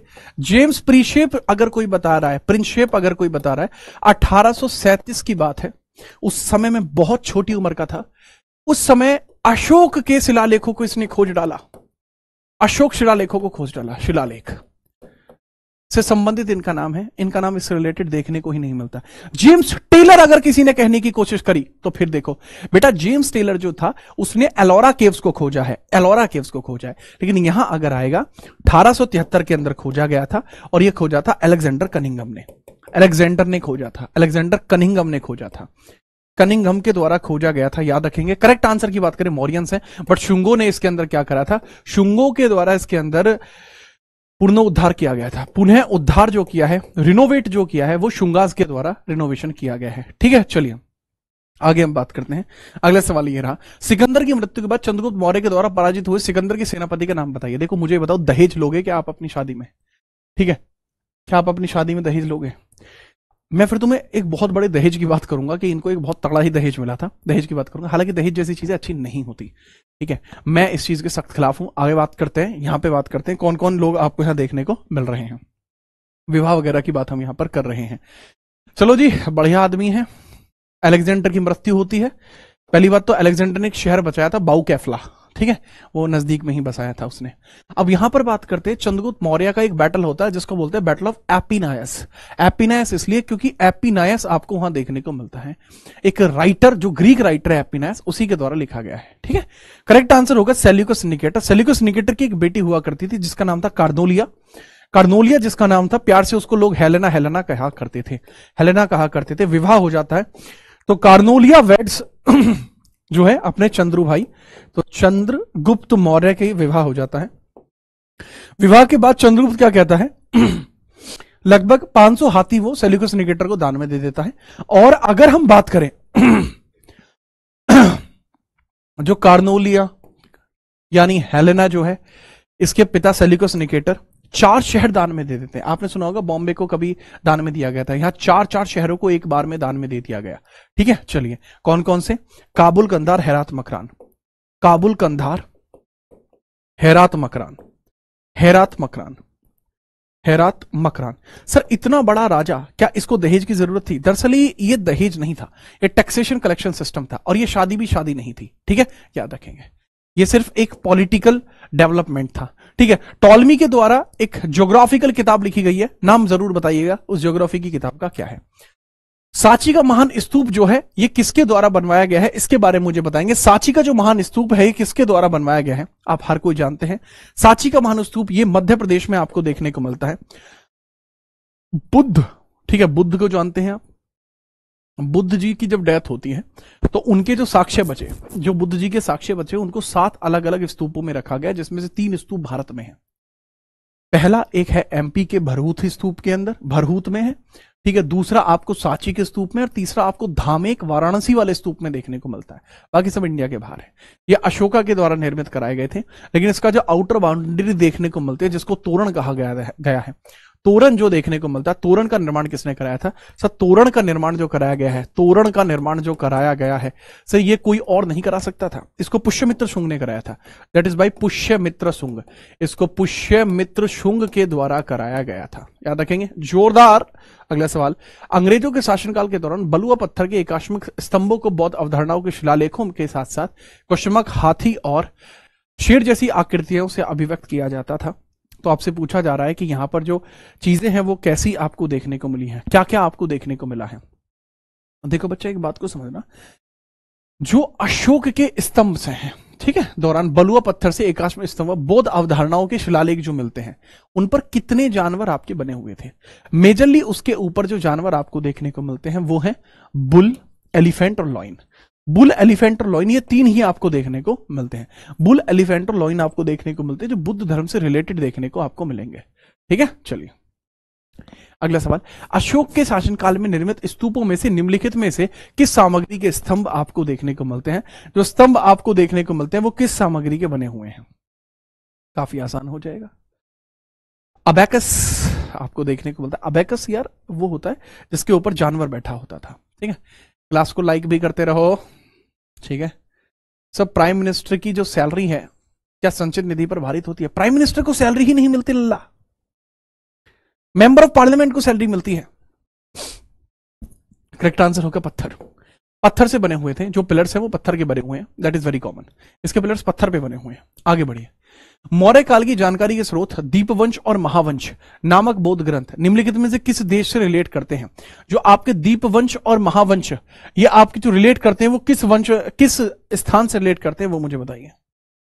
ये सवाल प्रॉपर यूपीएसआई का है। आपसे पूछा गया था, ठीक है, आपसे पूछा गया था कि भैया सोर्स हैं आपके मौर्यन पीरियड के अंदर इंफॉर्मेशन हमें मिलती है बुद्धिस्ट टेक्स्टों के बारे में, जहां दीपवंश और महावंश ये आपको देखने को मिलते हैं। दीपवंश और महावंश नामक कुछ महाकाव्य हैं, कुछ महाग्रंथ हैं, ये आपको किस देश से देखने को मिलते हैं? Sir ji they were from Sri Lanka. ये श्रीलंका के आपको देखने को मिलते हैं। कहां के हैं लल्ला? श्रीलंका के आपको देखने को मिलते हैं, इसलिए बहुत जरूरी है ये श्रीलंका से ही आपको देखने को मिलते हैं। आगे हम बात करते हैं, ये रहा शुंग राजवंश की स्थापना निम्नलिखित में से किसके द्वारा? सर पुष्यमित्र शुंग के द्वारा की गई थी। अग्निमित्र शुंग जो आपको देखने को मिलते हैं इनके पुत्र थे, और अग्निमित्र शुंग को, ठीक है, जो कालिदास है वो अपनी एक कविता लिखते हैं। कालिदास ने अपनी एक कविता लिखी थी, ठीक है, मालविकाग्ना मित्रा, मालविकाग्ना मित्रा, विकाग्ना मित्रा, मालविकाग्ना मित्रा लिखी थी, और उसमें वो कहते हैं कि अग्निमित्र अपनी प्रेमिका के लिए कुछ भी कर देंगे। ये चीज उन्होंने यहां पर कही थी, तो काफी कॉन्फिडेंस रहा होगा इन्हें अग्निमित्र पर कि वो अपनी प्रेमिका के लिए कुछ भी कर देंगे। एआई बेस्ड इमेज में आप पुष्यमित्र शुंग को देख पाएंगे। ठीक है, याद रखना, देवभूति इनके वंश में अंतिम जाके बचेंगे। निम्नलिखित में से कौन सा प्राचीन भारत में कुषाणों की दूसरी राजधानी थी? कुषाणों की अगर मैं बात करता हूं, कुषाणों की, ठीक है, कुषाणों की राजधानी आप मुझे बताइए। पहली बात तो मैं संस्थापक की बात कर लेता हूं कि इसके संस्थापक आपको कौन देखने को मिलते हैं। सर इसके जो फाउंडर आपको देखने को मिलते हैं वो कौन आपको देखने को मिलते हैं? सर कुषाणों के फाउंडर आपको देखने को मिलते हैं कुलुज कडफिसिस। कौन है? कुलुज कडफिसिस आपको देखने को मिलते हैं। कडफिसिस आपको देखने को मिलते हैं, कडफिसिस आपको देखने को मिलते हैं, कुलज कडफिसिस आपको देखने को मिले हैं। अब अगर हम बात करें, जैसे बच्चे लाहौर कह रहे हैं, अबे यार मथुरा थी बे, ठीक है, सेकंड कैपिटल पूछिए, मथुरा थी। ठीक है, मथुरा मथुरा है भाई। ये पाटलिपुत्र कौन कह रहा है, समझ से बाहर है मुझे। मथुरा आप समझिए। पहली पेशावर थी पुरुषपुर पाकिस्तान, पहली जो थी वो पुरुषपुर पाकिस्तान थी। पुरुषपुर यानी पेशावर। पुरुषपुर जो आपको देखने को मिलती है, जिसको पेशावर बोला जाता है आज की डेट में, वही थी, पाकिस्तान के अंदर है। दूसरी मथुरा है। इसी के टाइम पर आपको गंधार शैली, मथुरा शैली, अलग अलग डिजाइन देखने को मिले। कनिष्क की बिना नाड़ की मूर्ति आपको देखने को मिली है। ये खुद 5वें नंबर का रूलर था यार वहां पे, है ना। चलिए याद रखेंगे, जोरदार आगे बढ़े। ये लीजिए अगला सवाल ये रहा, निम्नलिखित में से किस शासन ने प्राचीन भारत में दक्कन में सातवाहन साम्राज्य को मजबूत किया था। तो देखो, दक्कन के अंदर सातवाहन डायनेस्टी को मजबूत करने का जो काम है वो किसको दिया गया था। ठीक है, चलिए। सर मैं एक प्लेटफॉर्म पे पढ़ रहा था, कहा गया कि सारे वित्त विधेयक धन विधेयक होते हैं। यह स्टेटमेंट उन्होंने गलत बोल दिया। सारे धन विधेयक एक वित्त विधेयक होते हैं, यह स्टेटमेंट सही है। बच्चे आप जिस भी प्लेटफॉर्म पे पढ़ रहे थे, उन्होंने अगर आपको यह कहा है कि सारे वित्त विधेयक धन विधेयक होते हैं, तो वो गलत है। स्टेटमेंट सही ये हो सकता है कि सारे धन विधेयक एक वित्त विधेयक होते हैं। ठीक है, निश्चिंत रहिए। ठीक है, चाहे जाग गए लड़ा दिए तो सोता गया दोस्त, टेंशन फ्री रहिए आप। यहां मुझे बताइए, गौतमीपुत्र सातकर्णी 23वें नंबर के 23rd नंबर के रूलर आपको देखने को मिलते हैं, गौतमीपुत्र सातकर्णी। अगर हम बात करते हैं इन्हीं के बारे में, शिमुख फाउंडर हैं इस डायनेस्टी के। और जो गौतमीपुत्र सातकर्णी है, इन्होंने एक ब्राह्मण नाम की उपाधि इन्होंने धारण करी थी, बड़े फेमस उपाधि धारण करी है इन्होंने। ब्राह्मणों को भूमि दान में दी, ब्राह्मणों को भूदान की प्रथा इन्होंने शुरू करी, समुद्र पूजा इन्होंने शुरू करी, और यही है वो आदमी जिन्होंने अपनी माता का नाम अपने नाम के आगे लगाया था। जैसे आज की डेट में मैं अपना जो नाम लगा रहा होता हूं, जीत राणा, तो ये राणा सरनेम मैंने अपने पापा से अडॉप्ट करा है, लेकिन उस टाइम पर उन्होंने गौतमीपुत्र सातकर्णी अपना नाम रखा था, अपनी माता से अपना नाम का अडॉप्टेशन किया था। ठीक है, आगे हम बढ़ते हैं। ये रहा अगला सवाल, किस सातवाहन राजा ने 125 ईस्वी के आसपास सातवाहन क्षेत्र को उसकी पूर्व की महंता में बहाल किया था। इसके मेजर एक्सटेंट तक कौन लेकर गया था, इनको कौन लेकर गया था, उनके बारे में आप मुझे बताइए। बढ़िया ही राजा रहा होगा कोई जिनके बारे में हम बात करते हैं, बिना परेशानी के बात बताइए। ठीक है, चलिए। इनके जो पुत्र थे, इनकी वाइफ का नाम वशिष्ठी था। ठीक है, वशिष्ठी था। ठीक है, इनकी वाइफ का नाम जो था वशिष्ठी आपको देखने को मिलता है, और इनके जो बेटे थे उनका नाम वशिष्ठी पुलमावी आपको देखने को मिल जाता है। अगर मैं यहीं पर बात करता हूं, मिहिर भोज जो हैं ये गुर्जर प्रतिहार के हैं, क्योंकि ये गुर्जर प्रतिहार के हैं। ठीक है, तो ये तो आंसर नहीं हो सकते। सातवाहन डायनेस्टी की बात करें, राजराज चोला है, कृष्ण 3 राष्ट्रकूट है, अलग आंसर बचा गौतमीपुत्र। अरे ऑप्शन लल्लू थे इसके तो। ठीक है, चलिए, बहुत बढ़िया, आगे बढ़िए। अगला सवाल ये रहा, अमरावती वास्तुकला को सर्वप्रथम किस शासकों के द्वारा संरक्षण प्राप्त हुआ था। अमरावती आर्किटेक्चर के बारे में हम बात कर रहे हैं, तो किसका संरक्षण इनको प्राप्त हुआ था, अमरावती के बारे में बताइए। देखो, अभी मुझे हंसी यहां आई, अभी जो बच्चा सवाल पूछ रहा था, जो बच्चे रिकॉर्डिंग देख रहे होंगे वो सोचेंगे कि सर क्या ही बता रहे हैं। अभी जो बच्चा रिकॉर्डिंग देख रहा था, मतलब जो बच्चा लाइव ये डाउट पूछ रहा था सारे, अभी भी उसका कमेंट आया कि सर मैं तो आपसे ही पढ़ा हूं। मेरा जो दोस्त है वो कहीं और पढ़ा था, उसने मुझे स्क्रीनशॉट भेजा है, तो मैं तो क्लैरिटी ले रहा था। देखा, तो देखिए, I need different persons because previous persons are my fan now. ठीक है, आगे बढ़िया। अगला सवाल ये रहा, ठीक है, which ruler patronise Amravati architecture. Amravati आपको देखने को मिलता है, अमरावती, इसको सातवाहन के द्वारा ही पैट्रोनाइज दिया गया था। वाकाटक डायनेस्टी के विंध्य शक्ति नाम के पर्सन है जो इसके फाउंडर आपको देखने को मिल जाते हैं। करेक्ट आंसर सातवाहन डायनेस्टी हो जाएगी। अगला सवाल, नरसिम्हा वर्मन प्रथम, जिन्हें मामल्ल की उपाधि के नाम से भी जाना जाता है, यह है किस वंश के शासक आपको देखने को मिलते हैं। नरसिम्हा वर्मन की हम बात कर रहे हैं, ये किस डायनेस्टी से है। ठीक है, चलिए देखो, अगर मैं नरसिम्हा वर्मन की बात करूं, he was from Pallava dynasty. Narasimha Varman Pallava dynasty की थी, इनको मामल्ल के नाम से भी जाना जाता था, या पल्लव डायनेस्टी के थे। पल्लव की बात करता हूं तो सिम्हा विष्णु इसके फाउंडर हैं सिम्हा विष्णु इसके फाउंडर हैं, सिम्हा विष्णु फाउंडर हैं। और अगर मैं बात करूं कि सर इनकी कैपिटल क्या रही है, कांचीपुरम, कैपिटल की बात करूं वो कांचीपुरम है। कैपिटल इनकी कांचीपुरम आपको देखने को मिल जाएगी। कैपिटल क्या बच्चा, कांचीपुरम कैपिटल इनकी आपको देखने को मिल जाएगी, याद रखेंगे। बहुत बढ़िया। ठीक है, अगला सवाल ये रहा कंप्यूटर स्क्रीन पर, कौन सा साम्राज्य 7वीं और 8वीं शती में बहुत शक्तिशाली हो गया था? कांचीपुरम उनकी राजधानी थी। मैं नहीं बताऊंगा, अभी जस्ट बता के आया हूं। कांचीपुरम जिसकी कैपिटल आपको देखने को मिलती है। जो बच्चा आज गुड नाइट कह जाएगा समझ लिए क्या हो गया। फटाफट मुझे बताओ, फटाफट बताइए। Krishna uncle good morning. इनका अपना एक अलग दुनिया चल रही है। मैं क्या पढ़ा रहा हूं, इन्हें मतलब ही नहीं है इस चीज से। कमेंटों में आके 2 जारी इधर पेलेंगे, 2 जारी उधर। मान जाओ यार, थोड़े शर्म कर ले करो यार। ये पल्लव डायनेस्टी की बात कर रहे हैं। कांचीपुरम कैपिटल पल्लव डायनेस्टी की थी। प्रतिहार, जो गुर्जर प्रतिहारा डायनेस्टी थी, कन्नौज इनकी कैपिटल आपको देखने को मिलती है। कन्नौज कैपिटल इनकी थी। ठीक है, पाला डायनेस्टी के बारे में मुझे बताइए। पाला डायनेस्टी के बिहार के अंदर कौन सा स्थान था जो इनकी कैपिटल देखने को मिलती है? चोल, जो विजयालय चोल के द्वारा फाउंड किया गया था, जो मदुरई क्षेत्र के अंदर रहा करते थे, इनका एक अलग जलवा था। आगे हम बात करते हैं रोलेक्स। तमिलनाडु स्थित महाबलीपुरम में से इमारतों का समूह निर्मित किया गया है, किसके द्वारा? जो महाबलीपुरम टेम्पल्स आपको देखने को मिलते हैं वो किसके द्वारा बनाए गए हैं? फटाफट इनके बारे में मुझे बताइए, क्योंकि इनको यूनेस्को में भी 1984 में शामिल कर लिया गया। यूनेस्को के अंदर भी इनको शामिल कर दिया गया। महाबलीपुरम टेम्पल्स को 1984 में यूनेस्को में जगह दी गई। जोरदार ही टेम्पल्स आपको देखने को मिलते हैं। तो महाबलीपुरम टेम्पल्स आपको देखने को मिलते हैं, जिनको पल्लवा टेम्पल्स भी कहा जाता है। करेक्ट आंसर आपको देख, अबे चालुक्य नहीं बनवाए, पल्लवों ने बनवाए थे। पल्लवों ने बनवाए थे। ठीक है, चालुक्य तो आपको कर्नाटक क्षेत्र में देखने को मिलेंगे।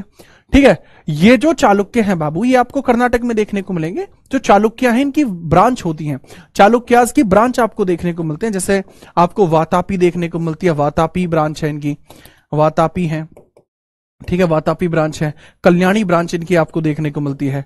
ठीक है, वातापी, कल्याणी, ठीक है, ये इनकी ब्रांचेस हैं। ये कर्नाटक की हैं। बट ये तो सीधे तौर पर अगर हम बात करें, पांडियंस को इतना बड़ा निर्माण नहीं कर पाया। चोलों ने जरूर करा है, जैसे बृहदेश्वर करा है, बृहदेश्वर इन्होंने करा है, बृहदेश्वर इन्होंने करा है। जोरदार लोग हैं ये, बृहदेश्वर करा है। करेक्ट आंसर इसका पल्लव हो जाएगा, बट इसका आंसर पल्लव हो जाएगा। ठीक है, आगे हम बात करें। ठीक है, पल्लवों के द्वारा ही तो बना था यार, कैसी बात कर रहे हो? प्रयाग प्रशस्ति के लेखक हरिशरण निम्नलिखित में से किस गुप्त शासक के दरबार में रहा करते थे? एक और जोरदार सवाल आपके सामने, एक और जोरदार सवाल आपके सामने। एक आदमी आपको देखने को मिलते हैं जिनका नाम है हरिशरण। ठीक है, बहुत बढ़िया। ठीक है, चलो जी, अनिक्स आपका सही था।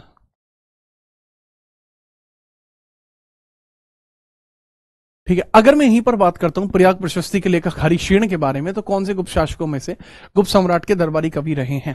तो हरिशेन के बारे में चर्चा चल रही है। आदमी हरिशेन बिल्कुल अलग ही लेवल पर देखने को मिल जाते हैं। हरिशेन के बारे में चर्चा यदि की जाती है तो यह आदमी बिल्कुल अलग ही थे। हरिशेन के द्वारा प्रयाग प्रशस्ति को लिखा गया था। यह प्रयाग प्रशस्ति आपको संस्कृत में देखने को मिलती है। यह हमें इलाहाबाद में देखने को मिलती है। इसमें कहा गया है कि एक ऐसा प्रतापी शासक जो 100 युद्धों का विजेता है, उनका नाम कविराज, अर्थात कविराज के अलावा इन्हें परम भागवत की उपाधि भी दी गई। इनका नाम समुद्रगुप्त था। इनको लिच्छवी दोहित्र भी कहा जाता था, क्योंकि इनकी माता कुमार देवी लिच्छवी से थी। विंसेंट आर्थर स्मिथ नाम के एक हिस्टोरियन के द्वारा अपने यूरोपीय सोच को दर्शाते हुए इनका नाम नेपोलियन ऑफ इंडिया भी रखा गया। ठीक है, याद रखना। इनके पुत्र का नाम क्या रहा है? इनके पुत्र ही आगे चलकर चंद्र द्वितीय बनते हैं, चंद्रगुप्त द्वितीय बनते हैं। चंद्रगुप्त द्वितीय को ही विक्रमादित्य के नाम से जाना जाता है। उनके जो भाई थे वो भी अलग आपको देखने को मिलते हैं। रामगुप्त नाम के थे, लेकिन वो अपनी पत्नी ध्रुवा देवी का सम्मान नहीं रख पाए, जिस कारण से चंद्रगुप्त द्वितीय के द्वारा ही उनको मौत के घाट उतार दिया गया। और जब उनको हूणों के हवाले से उनकी पत्नी को छुड़ा के लाके विवाह किया गया और एक पुत्र उत्पन्न होता है जिसका नाम कुमारगुप्त हुआ। ये बढ़िया राजा है। आगे बढ़िए। निम्नलिखित गुप्त शासकों में से किसको भारत का नेपोलियन कहा जाता है? That is Samudragupta. ठीक है, याद रखना। अगर मैं बात करूं, जो श्रीगुप्त है वो फाउंडर आपको देखने को मिलते हैं, श्रीगुप्त के बाद आपको घटोत्कच देखने को मिलते हैं, फिर आपको चंद्रगुप्त फर्स्ट देखने को मिलते हैं, उसके बाद समुद्रगुप्त देखने को मिलते हैं, फिर चंद्रगुप्त द्वितीय देखने को मिलते हैं। अगला सवाल ये रहा कंप्यूटर स्क्रीन पर, महाराजाधिराज की उपाधि धारण करने वाला पहला गुप्त शासक कौन था? सदी वो चंद्रगुप्त प्रथम थे जिन्होंने महाराजाधिराज की पहली उपाधि को धारण किया था। आपको अगर मैं बात बताऊं, श्रीगुप्त इसके जो फाउंडर हैं गुप्त डायनेस्टी के, उनके द्वारा महाराज की उपाधि धारण की गई थी, लेकिन महाराजाधिराज की उपाधि चंद्रगुप्त प्रथम के द्वारा ही धारण की गई है। इन्होंने ही कुमार देवी से विवाह किया था। सर सती प्रथा के प्रथम उल्लेख रामचंद्र की पत्नी देखने को मिलती है, इसका उल्लेख ऐरण अभिलेख में है, भानुगुप्त के समय की बात है ये, याद रख पाएंगे? चलिए ठीक है, याद रखेंगे। क्लास को लाइक बराबर आप देते रहेंगे। ये रहा कंप्यूटर स्क्रीन पर अगला सवाल। गुप्त शासक समुद्रगुप्त को अपने सिक्कों पर निम्नलिखित में से कौन सा वाद्य यंत्र बजाते हुए दिखाया गया है? गुप्त काल के प्रतापी शासक समुद्रगुप्त किस प्रकार के जो है वाद्य यंत्र से मतलब अपने संगीत में धुनों को लोगों के सामने प्रस्तुत किया करते थे? करेक्ट आंसर आपको देखने को मिल जाएगा कि इनके द्वारा वीणा बजाया जाता था, जो अत्यंत प्राचीन आपका जो है वाद्य यंत्र देखने को मिलता है। तो समुद्रगुप्त के द्वारा ही वीणा बजाया जाता था, इनके बारे में याद रखेंगे। ठीक है निखिल दुबे मेरे भाई, क्लास की पीडीएफ आपको देखने को मिल जाएगी आपके खुद के टेलीग्राम चैनल जीत राणा जीएस पर। ठीक है, आगे हम बात करते हैं। ये लीजिए मेरे भाई, नागर शैली का दशावतार मंदिर किस स्थान पर देखने को मिलता है? सर ये देवगढ़ के अंदर आपको देखने को मिलता है, जो आपका यूपी के अंदर आपको देखने को मिलता है। नागर शैली का दशावतार मंदिर गुप्त काल की एक विशिष्ट कला है। गुप्त काल में ही नागर शैली का परम प्रतापी स्वरूप आपको देखने को मिलता है। ठीक है, याद रखेंगे, कोई समस्या यहां नहीं होनी चाहिए। मुझे लगता है कि कोई दिक्कत आपको नहीं होगी, कोई दिक्कत आपको नहीं होगी। ठीक है, याद रखना। पूछा जाता है ऐसा कौन सा मंदिर है जिसके गेट पर गंगा और यमुना का चित्रण किया गया है? दरअसल इसी मंदिर के गेटों पर, दशावतार मंदिर, इसके गेटों पर गंगा यमुना का चित्रण है। गेटों पर गंगा यमुना का चित्रण किया गया है। गंगा यमुना का चित्रण किया गया है। गंगा यमुना का चित्रण किया गया है, का चित्रण है, गंगा यमुना का चित्रण है, उसके बारे में याद रखेंगे। यह देवगढ़ में आपको देखने को मिलता है। अगला सवाल, नालंदा विश्वविद्यालय की स्थापना किसके द्वारा की गई है? जो नालंदा यूनिवर्सिटी आपको देखने को मिलती है, इसकी स्थापना किसके द्वारा की गई? सर नालंदा विश्वविद्यालय की स्थापना कुमारगुप्त के द्वारा की गई है। बट पूछा जाए डिमोलिश किसने किया था? ठीक है, डिमोलिश किसने किया था उसके बारे में अगर आपसे पूछा जाए, सर जो नालंदा विश्वविद्यालय है इसका खंडन किसने किया? इसको तोड़ा किसने? अगर आपसे यह पूछा जाता है कि इसको तोड़ा किसने, तो आपको याद रखना है 1193 एडी के अंदर इसको तोड़ने का प्रयास किया जाता है, और वो किसके द्वारा? बख्तियार खिलजी के द्वारा किया जाता है। किसके द्वारा? बख्तियार खिलजी के द्वारा। बख्तियार खिलजी के द्वारा इसको तोड़ दिया गया था। बख्तियार खिलजी के द्वारा इसको तोड़ दिया गया था। ठीक है, अगला सवाल ये रहा, गुप्त काल में कालिदास के द्वारा लिखित राजा दुष्यंत की प्रेम कहानी पर आधारित नाटक निम्नलिखित में से कौन सा है? ये चारों के चारों जो नाटक हैं, ये चारों के चारों जो नाटक आपको देखने को मिलते हैं, ठीक है, ये चारों के चारों जो नाटक आपको देखने को मिलते हैं, ये चारों नाटक ही आपके किसके थे? चारों के चारों नाटक ही आपके कालिदास के हैं। ठीक है, ये चारों नाटक ही किसके हैं मेरे भाई? ये चारों के चारों नाटक ही आपके कालिदास के हैं, गुप्त काल में कालिदास के द्वारा ही लिखित हैं। कुमार संभवम, रघुवंशम, विक्रमावेशी, अभिज्ञान शकुंतलम। लेकिन पूछा है दुष्यंत की जो प्रेम कहानी है वो कहां पर लिखी गई है? देखिए रघुवंशम ये भगवान राम के परिवार को दर्शाता है। रघुवंशम के बारे में याद रखना। लेकिन अगर मैं बात करता हूं अभिज्ञान शकुंतलम, तो राजा दुष्यंत की प्रेम कहानी अभिज्ञान शकुंतलम में आपकी की गई है। अभिज्ञान शकुंतलम में की गई है, इनके बारे में थोड़ा सा याद रखेंगे। अभिज्ञान शकुंतलम में की गई है, इनके बारे में जानकारी यहीं से मिलती है। ठीक है, चलो अगला सवाल, चीनी यात्री फाहियान के शासनकाल के दौरान भारत का दौरा किसने किया था? तो चीनी यात्री फाहियान ने किस शासनकाल के दौरान भारत का दौरा किया था? फाहियान भारत में जब आया उस समय आपको भारत में कौन देखने को मिलता है, यह आपसे पूछा गया है। फाहियान के बारे में आप मुझे बताएंगे बिना परेशानी के। ठीक है, याद रखना, याद इनके बारे में याद रखिएगा। ठीक है, याद रखना। चीन से भारत में आते हैं, एक सवाल पूछा जाता है कि ये कहां पर रहे थे? ये पाटलिपुत्र में रहे थे, और पाटलिपुत्र में ये रहे थे 3 वर्ष तक के लिए। ठीक है, पाटलिपुत्र में इनका निवास रहा था 3 वर्ष के लिए। ठीक है, Fahien stayed 3 years in Pataliputra, stayed 3 years in Pataliputra, इन पाटलिपुत्र। पाटलिपुत्र के अंदर अगर हम बात करते हैं, पाटलिपुत्र के अंदर अगर हम बात करते हैं तो 3 वर्ष तक रहे थे। तो करेक्ट आंसर इसमें आपको देखने को मिल जाएगा कि ये चंद्रगुप्त द्वितीय के समय में भारत के अंदर आए थे। ठीक है, याद रखेंगे। हाँ बिल्कुल भाई राहुल, ब्लैक 2 बिल्कुल यही होगा। ठीक है, आगे बढ़िए कंप्यूटर स्क्रीन पर। यह रहा अगला सवाल, निम्नलिखित विकल्पों में से गलत जोड़ी का चयन करें। चंद्रगुप्त मौर्य, बिंबिसार गुप्त, राजराज चोल, कनिष्क कुषाण। भाई बिंबिसार जो था वो हर्यक वंश का था। बिंबिसार की बात करूं, ये हर्यक डायनेस्टी का था, ना कि गुप्ता डायनेस्टी का। बात याद रखेंगे, ठीक है, याद रखेंगे भाई जी। कोई समस्या? लाइक करते रहो क्लास को। आगे हम बात करते हैं, ये रहा अगला सवाल। पुलकेशिन द्वितीय जिसने हर्षवर्धन को हराया था वह किस राजवंश से रिलेट करता है? ये दिल्ली पुलिस कांस्टेबल 2023 का ही सवाल है। अब मान के चलो मैं इसको यूपीएसआई के लेवल पर अगर लेके जाता हूं, इसका करेक्ट आंसर हो जाएगा कि सर यह चालुक्य डायनेस्टी का राजा था। इसने राजा हर्षवर्धन को हराया। हर्षवर्धन का जो शासनकाल है वो 606 से लेकर 647 देखने को मिला। तो अगर यहीं पर मैं ये पूछ लूंगा आपसे कि भाई पुलकेशिन द्वितीय ने इसके बारे में अपने मित्र रवि कीर्ति को भी कहा था, रवि कीर्ति ने इसके बारे में अभिलेख भी लिखा था, लेकिन यहीं पर अगर मैं आपसे बात करता हूं कि भाई यह युद्ध कब हुआ था, कहां हुआ था, सर 618 एडी में यह युद्ध नर्मदा नदी के किनारे हुआ था। ठीक है, बैटल हुआ था, battle near by two Narmada river, near by two Narmada river, near by two Narmada river, Narmada river. तो नर्मदा रिवर के पास यह आपको देखने को मिलता है, नर्मदा रिवर के पास आपको यह देखने को मिलता है। ठीक है, अगला सवाल।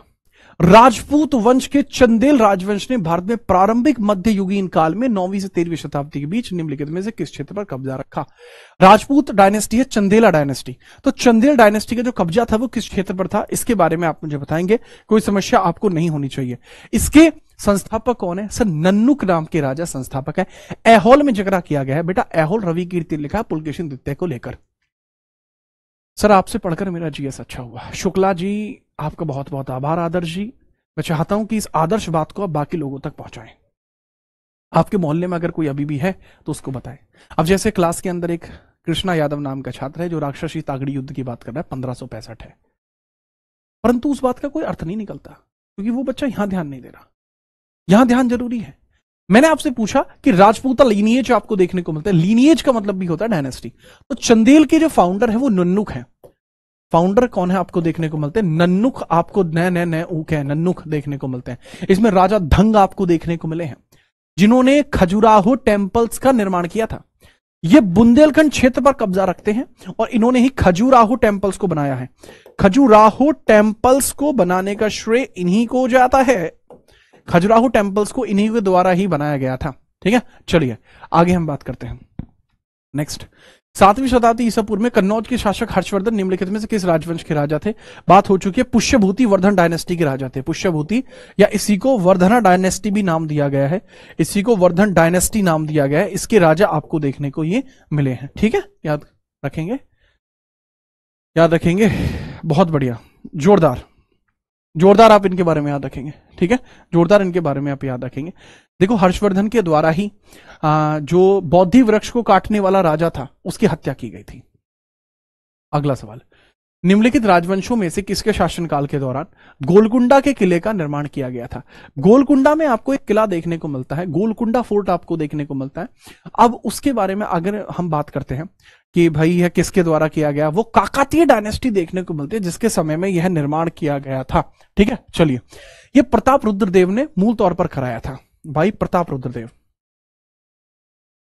प्रताप रुद्रदेव भाई ओरिजिनली रुद्रदेव ने कराया था ओरिजिनली, लेकिन बाद में चलकर जब बहमनी एम्पायर स्टार्ट होता है, बहमनी एम्पायर स्टार्ट होता है तो मेरे बच्चे यहां बहमनी एम्पायर की वजह से ही आप देखेंगे कि बहमनी एम्पायर यहां स्टार्ट होता है और बहमनीज के द्वारा यहां पर अलग से चीजों को किया गया था। ठीक है, याद रखना। ठीक है, बहमनी एम्पायर ने बाद में कब्जा किया, गोलकुंडा फोर्ट के ऊपर उन्होंने अपना बनाया, तो मुस्लिम सभ्यता का असर उस पर तब हुआ था उससे। लेकिन जो प्रताप रुद्रदेव है काकातीय डायनेस्टी के, इन्होंने ही इसका निर्माण कराया था। अब अगर आपसे एक और बात मैं बताऊं कि काकातीय डायनेस्टी को समाप्त किसके द्वारा किया गया था? अगर मैं बात करता हूं काकातीय डायनेस्टी को, इसका समाप्त किसने किया था? काकातीय डायनेस्टी को जो समाप्त का प्रयास किया है। ठीक है, समाप्त का मतलब क्या होता है? समाप्त का मतलब क्या होता है? इसको डिमिनिश किसने किया है? इसको डिमिनिश किसके द्वारा किया गया है? तो सर जी इसको डिमिनिश करने के बारे में अगर हम बात करते हैं, डिमिनिश करने के बारे में हम चर्चा करते हैं, तो सर जी समाप्ति जो की गई है, डिमिनिश जो किया गया है, वो किसके द्वारा किया गया है? इस काकातीय डायनेस्टी को। सर जी काकातीय डायनेस्टी को डिमिनिश करने का जो काम है, काकाजी डायनेस्टी को डिमिनिश करने का जो काम है वो अलाउद्दीन खिलजी के समय में हुआ है और वो मलिक कफूर ने किया है। अलाउद्दीन खिलजी के सेनापति मलिक कफूर ने किया था। ठीक है, याद रखना, साउथ इंडिया तक कब्जा उसी ने किया था। नेक्स्ट हम बात करते हैं, अगला सवाल ये रहा। हर्ष के शासन के दौरान कन्नौज सभा निम्नलिखित संप्रदायों के सिद्धांत का प्रचार करने के लिए आयोजित किया गया था। During Harsha's reign the Kannauj assembly was organise to propagate the principle of which sect. देखो, अगर हम बात करते हैं, आपको एक असेंबली देखने को मिली थी, कन्नौज असेंबली जिसको कहा जाता है, कन्नौज सभा जिसको कहा जाता है। तो पूछा जा सकता है कि कन्नौज की जो सभा थी वह किस लिए आपको देखने को मिली थी। कन्नौज की सभा आपको किस लिए देखने को मिली थी, इसके बारे में मुझे बताइए। कन्नौज सभा किस लिए देखने को मिली थी? सर जी, कन्नौज की सभा इसलिए देखने को मिली थी क्योंकि यहां पर महायान बुद्धों के लिए यह जोड़ी गई थी। इसके लिए बच्चा, महायान बुद्धों के लिए यह जोड़ी गई थी, महायान बुद्धिस्ट के लिए जोड़ी गई थी, महायान बुद्धिस्ट के लिए यह जोड़ी गई थी। आगे चल के हर्षवर्धन, जिसको शिलादित्य के नाम से भी जाना जाता है, हर्षवर्धन ही है, हर्ष ही है जिसको जाना जाता है शिलादित्य के नाम से, शिलादित्य के नाम से उसको जाना जाता है, शिलादित्य। तो जो शिलादित्य है जिसको हर्षवर्धन के तौर पर जाना जाता है, वही वो राजा है, शिलादित्य ही वो राजा है जिसके द्वारा इतने सारे काम किए गए, जिसमें से एक था महाकुंभों की शुरुआत करना। तो महाकुंभों की शुरुआत भी इसी ने की है, महाकुंभों की शुरुआत भी इसी ने की है, महाकुंभों की शुरुआत भी इसी के द्वारा की गई है, याद रखेंगे। अगला सवाल, किस राजवंश ने मदुरई के आसपास के क्षेत्र पर शासन किया और 13वीं सेंचुरी में सर्वोच्चता प्राप्त करी? 13वीं सेंचुरी के अंदर जो बहुत ज्यादा फेमस हुए, ठीक है, 13वीं सेंचुरी के अंदर जो बहुत ज्यादा फेमस हुए उनके बारे में बात करते हैं। ठीक है, फटाफट। सर यह आपको देखने को मिलता है। देखो, एक बच्चा कह रहा है वॉचिंग कम है। बेटा, वॉचिंग कम होने से फर्क नहीं पड़ेगा, निर्धार निश्चिंत रहिए, जो है असली है, फेक नहीं है, निश्चिंत रहिए। ठीक है, चैट रेट बता देगा सच क्या है। ठीक है, रोम रोम भाई। अगर मैं यहीं पे बात करता हूं, 13वीं शताब्दी में सर्वोच्चता प्राप्त की थी, वो किसने करी थी? वो पांड्याज के द्वारा की गई थी, पांड्या डायनेस्टी के द्वारा की गई थी 13वीं सेंचुरी में। जो मदुरई था, इस पे चोर चेल पांड्यन यही आपके रहे हैं, तो इनके बारे में आप स्पष्ट याद रखेंगे। ठीक है भाई जी, आगे हम बात करते हैं। अगला सवाल ये रहा, विश्व प्रसिद्ध गोमटेश्वर की प्रतिमा निम्नलिखित में से किस राज्य में है? गोमटेश्वर जी, जिनको महाबली प्रतिमा के तौर पर भी जाना जाता है, गोमटेश्वर जी जिनको महाबली प्रतिमा के तौर पर भी जाना जाता है, यह श्रवण बेलगोला में देखने को मिल जाती है, श्रवण बेलगोला के अंदर देखने को मिल जाती है, जो आपको कर्नाटक में देखने को मिलेगी। सर जी, जो गोमटेश्वर जी की स्टैचू है, जिसको महाबली स्टैचू भी कहा जाता है, जिसको बाहुबली, सॉरी महाबली नहीं, जिसको बाहुबली स्टैचू भी कहा जाता है, बाहुबली स्टैचू भी कहा जाता है, वो गोमटेश्वर में है। गोमटेश्वर कहां पे है? कर्नाटक में है। तो यहां श्रवण बेलगोला में आपको देखने को मिलती है, श्रवण बेलगोला, श्रवण बेलगोला नाम के स्थान पर यह देखने को मिलती है। अगर आपको नहीं पता है मैं बता दूं, 297 बीसीई के अंदर, 297 बीसीई के अंदर चंद्रगुप्त मौर्य के द्वारा अपने प्राणों को संलेखना विधि से यहीं पर त्यागा गया था। अगला सवाल, निम्नलिखित में से कौन सा दर्शन तार्किक सोच की तकनीक में विश्वास करता है? Which of the following philosophies believe in the technique of logical thinking? तो लॉजिकल थिंकिंग की टेक्निक है वो कहां से आती है?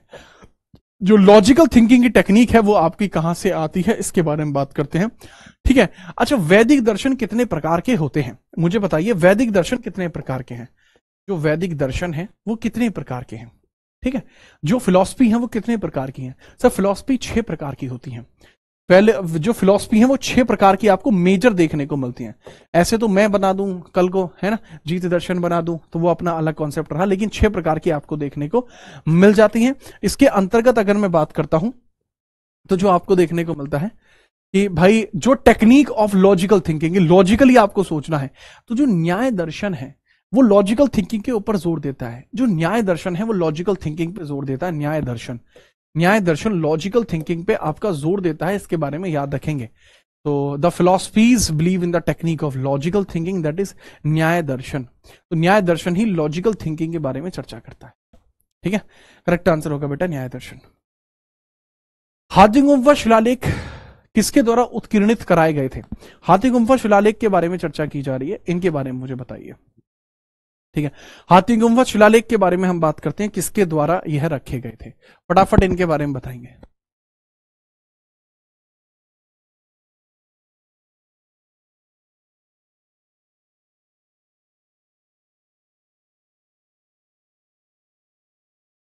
चलिए फटाफट हम बात करते हैं हाथी गुम्फा शिलालेख की हम बात करते हैं। सर यह राजा खारवेल से रिलेट करती है, राजा खारवेल से रिलेट करती है। ये मौर्यंस के समकालीन आपको देखने को मिलते हैं, मौर्यंस के समकालीन आपको देखने को मिलते हैं। और अगर इन्हीं के बारे में चर्चा करते हैं ना हाथी गुम्फा, तो हाथी गुम्फा शिलालेख के अंदर ही भारतवर्ष शब्द का प्रयोग आपको देखने को मिलेगा। भारतवर्ष शब्द का प्रयोग यहीं पर हुआ था, प्रयोग भी आपको यहीं पर देखने को मिला है। भारतवर्ष शब्द का प्रयोग भी आपको यहीं देखने को मिला है। ठीक है, आगे हम बात करते हैं। ये रहा अगला सवाल, दक्षिण भारतीय मंदिरों के प्रवेश द्वार को क्या कहा जाता है? जो दक्षिण भारत के साउथ इंडियन टेम्पल्स हैं, इसके अंदर जो प्रवेश द्वार होता है इसको हम क्या कहते हैं?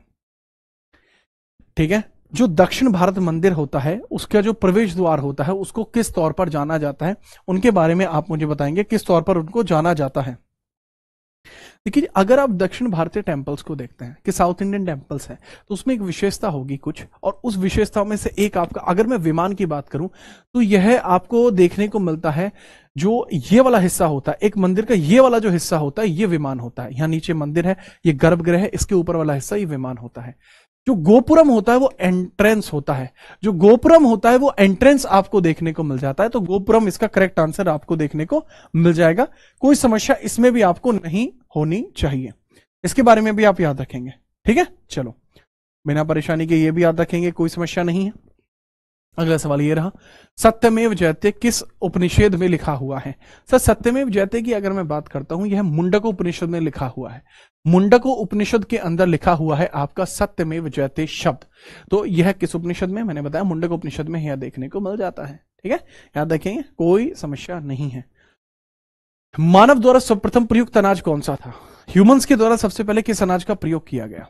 आपसे पूछ रहा हूं कि ह्यूमंस ने एक अनाज का प्रयोग कभी ना कभी तो किया होगा, तो किसका प्रयोग किया था? सबसे पहले किस अनाज का प्रयोग किया था? फटाफट बताओ। देखो यहां पे क्या है कि मैंने कुछ सवालों को शुरुआती तौर पर आगे रखा, कुछ सवालों को शुरुआती तौर पर पीछे रखा।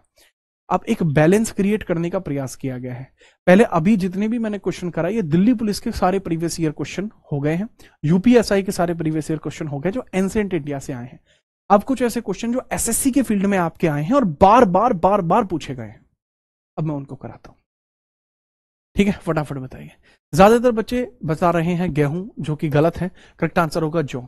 जौ का जो निर्माण है वो मानव के द्वारा सर्वप्रथम पहले यूज किया गया था। हमें इसके साक्ष्य भी देखने को मिलते हैं मेहरगढ़ पाकिस्तान से। एविडेंस हमें दोनों के ही मिलते हैं, बट हमें साक्ष्यों से पता लगता है कि बाड़े अधिक पुराना है, तो यह हमें देखने को मिलते हैं मेहरगढ़ पाकिस्तान से। इसके मेहरगढ़ पाकिस्तान से, मेहरगढ़ पाकिस्तान से हमें इसके साक्ष्य देखने को मिल जाते हैं, हमें इसके साक्ष्य देखने को मिलते हैं। ठीक है, याद रखें, करेक्ट आंसर जो होगा। अगला सवाल देखो, एक जीवन में एक आश्रम होता है, फिर उसकी एक आयु होती है। उसी आयु के हिसाब से आपको अपने जीवन में कार्यों को करना चाहिए, उसी के हिसाब से आपको अपने जीवन में कार्यों को करना चाहिए। मुझे ऐसा मानना है, मेरा ऐसा मानना है कि ये चीज आपके लिए उचित है। विवाह आपको कब करना चाहिए, ये सब चीजों का एक निर्धारित समय होता है। आप निर्धारित समय से अधिक अगर करते हैं तो आप अपने आप को परेशान कर रहे हैं और आप अपने जीवन में बहुत पीछे चल रहे हैं। ठीक है, चलिए देखो, अगर हम बात करते हैं ब्रह्मचर्य आपको अपने जीवन में कब से कब तक अपनाना चाहिए? 1 से लेकर 25 वर्ष तक, जन्म से 25 वर्ष तक ब्रह्मचर्य अपनाइए। उसके बाद आप अपने विवाह कर दे। यव जो शब्द है वो जौ के लिए प्रयोग होता था, यव शब्द जौ के लिए प्रयोग होता था। ठीक है, याद रखना।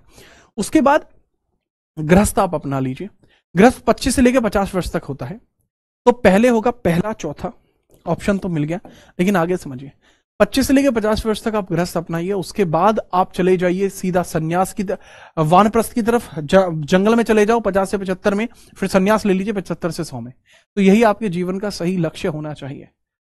ठीक है, जो वैदिक लक्ष्य है। ठीक है, इसको दो स्टेप भी कोई फॉलो नहीं कर पा रहा होता है। विवाह करने के लिए नहीं जी 30 साल का 35 साल का होकर विवाह करूंगा, तो उस चीज का कोई औचित्य या दायित्व मेरे ख्याल से तो नहीं बनता है। परंतु आगे बढ़ते हैं। ये रहा अगला सवाल। वैदिक काल के एक चरम में राजा को गोपति कहा जाता था, जिसका अर्थ का मतलब होता है, राजा को गोपति कहा जाता था। गोपति का मतलब क्या होता है, इसके बारे में आप मुझे बताएंगे। गोपति का तात्पर्य क्या होता है? फटाफट बताओ गोपति का। सर जो वैदिक पीरियड था, इसमें गोपति टर्म का यूज किया जाता था। ठीक है सर, अब तो 40 वाले भी नहीं करते शादी। धर्म भाई, मुझे लगता है आपकी उम्र भी काफी ज्यादा है, बड़ा डिफेंड कर रहे हो आप। सर आप क्यों नहीं करते हो? मैं क्यों नहीं करता हूं?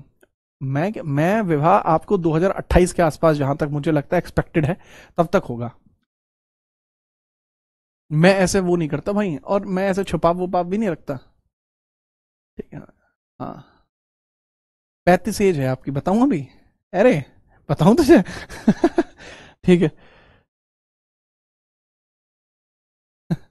ठीक है। इसको मवेशियों का स्वामी कहा जाता है, लॉर्ड ऑफ कैटल इसको कहा जाता है। यह वैदिक पीरियड के अंदर आपको देखने को मिलता है। इनको गोपटी के तौर पर जाना जाता था। ठीक है, आगे बढ़ते हैं। वज्जी महाजनपद की जो कैपिटल थी वो आपको क्या देखने को मिलती है? ठीक है, अंग की चंपा आपको देखने को मिलती है, अंग की देखने को मिलती है चंपा। वैशाली की बताइएगा, वैशाली की कैपिटल आपको क्या देखने को मिलती है? कौशल की श्रावस्ती आपको देखने को मिलती है, श्रावस्ती देखने को मिलती है। ठीक है, याद रखना। मगध की अंतर्गत पाटलिपुत्र आपको देखने को मिल जाएगी। और बचा क्या? वज्जी, वज्जी वैशाली आपको देखने को मिल जाएगी। ठीक है, चले, ठीक है। आगे हम बात करते हैं। ठीक है, नोट कर लिया? चलिए भाई, ये रहा अगला सवाल। मैंने सारे ही जो कैपिटल्स हैं उनके बारे में मैंने आपको बता दिया है, और साथ में स्लाइड भी डाल दी है। स्लाइड बहुत जरूरी है, जोरदार स्लाइड आपकी डाली गई है। इस स्लाइड के माध्यम से आप इन सभी चीजों को याद रख सकते हैं। कौन सी महाजनपद की कैपिटल कहां पे है, ये पूरी स्लाइड आपको कहां देखने को मिलेगी लल्ला? सिर्फ संपूर्ण स्लाइड आपको अपने ही टेलीग्राम पर देखने को मिल जाएगी। अगला सवाल ये रहा, निम्नलिखित में से किस वंश के शासक ने चीन के साथ अपने व्यापार को मुक्त कराने के लिए मलाया पर आक्रमण किया था? मलाया पर किसने अपना आक्रमण किया था उसके बारे में मुझे बताइए। विच of the following person attacked Malaya? ठीक है, चलो फटाफट बताइए। ठीक है, फटाफट बताओ। एक बच्चा कह रहा है सर एक दिन आप अपना जीवन परिचय दीजिए, कुछ भी नहीं छिपाना है। आप गूगल कर लीजिए, मेरा मेजरली जीवन परिचय आपको वहां देखने को मिल जाएगा। जो चीजें अपडेटेड नहीं है आगे आने वाले समय में वो स्वतः अपडेटेड हो जाएंगी। ठीक है, अगर मैंने पूछा कि निम्नलिखित में से किस राजवंश ने चीन के साथ अपने व्यापार को मुक्त कराने के लिए मलाया पर अटैक किया था, तो ये आपको कौन देखने को मिलते हैं? सर जितने भी आपके चोला डायनेस्टी के रूलर आपको देखने को मिले हैं, और इसके अंदर जो राजेंद्र प्रथम नाम के राजा थे जो राजेंद्र प्रथम नाम के राजा थे, राजेंद्र फर्स्ट नाम के जो राजा थे, इन्होंने अटैक किया था मलाया पर। इन्होंने मलाया पर अटैक किया था, जो इंडोनेशिया के आसपास का क्षेत्र आपको देखने को मिलता है, वहां आपको ये सारी की सारी चीजें देखने को मिलती हैं। ही अटैक्ड, ठीक है, जो आपको देखने को मिलता है मलाया, जावा, सुमित्रा या शैलेंद्र नाम के राजा रहा करते थे। ठीक है, अटैक में यहां पे किंग कौन रहा करते थे? शैलेंद्र नाम के राजा रहा करते थे, शैलेंद्र नाम के राजा रहा करते थे। उनके बारे में भी आप स्पष्ट याद रखेंगे। ठीक है, चलिए नेक्स्ट है अगला सवाल ये रहा कंप्यूटर स्क्रीन पर। दक्षिण भारत में मंदिरों के प्रांगण में बने ऊंचे द्वारों को क्या कहा जाता है? दक्षिण भारत में मंदिर के प्रांगणों में बने ऊंचे ऊंचे द्वारों को क्या कहा जाता है? एंट्रेंस या द्वारों के बारे में बात की जा रही है, उनको क्या कहा जाता है, उनको बताइए।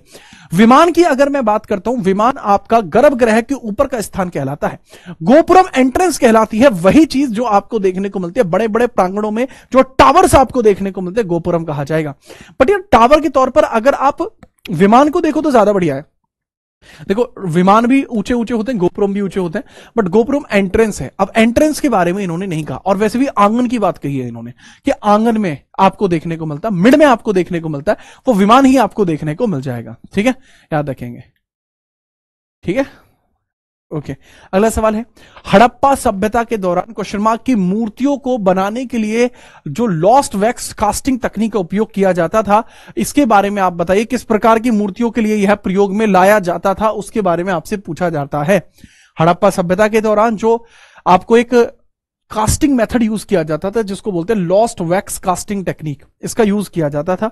तो इसमें पूछा जा रहा है किस चीज की टेक्निक थी। देखो अगर मैं बात करता हूं हड़प्पा सिविलाइजेशन के दौरान जो लॉस्ट वैक्स कास्टिंग टेक्निक का यूज किया जाता था, जिससे स्टैचू बनाई जाती थी, उसके अंदर आपका ब्रॉन्ज यूज होता था। उसके अंदर क्या यूज होता था? ब्रॉन्ज इसके अंदर आपका यूज होता था। तो ब्रॉन्ज आपको देखने को मिल जाएगा करेक्ट आंसर के तौर पर।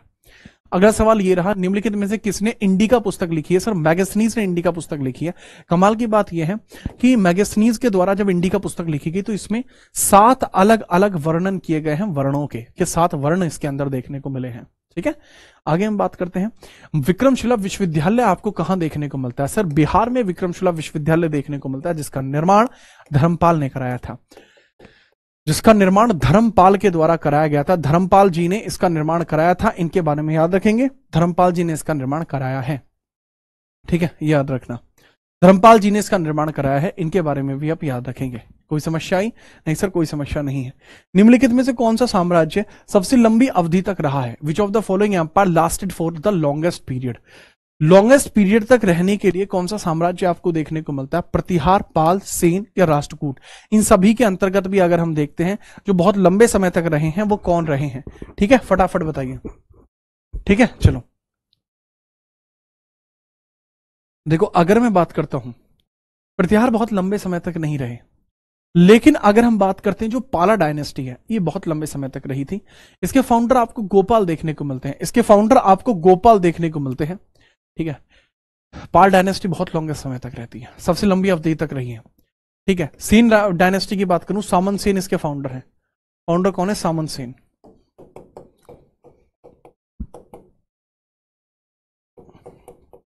सामन सेन आपको देखने को मिले जो इसके फाउंडर है। सामन सेन आपको देखने को मिले हैं बच्चे, जो इसके फाउंडर आपको देखने को मिलते हैं।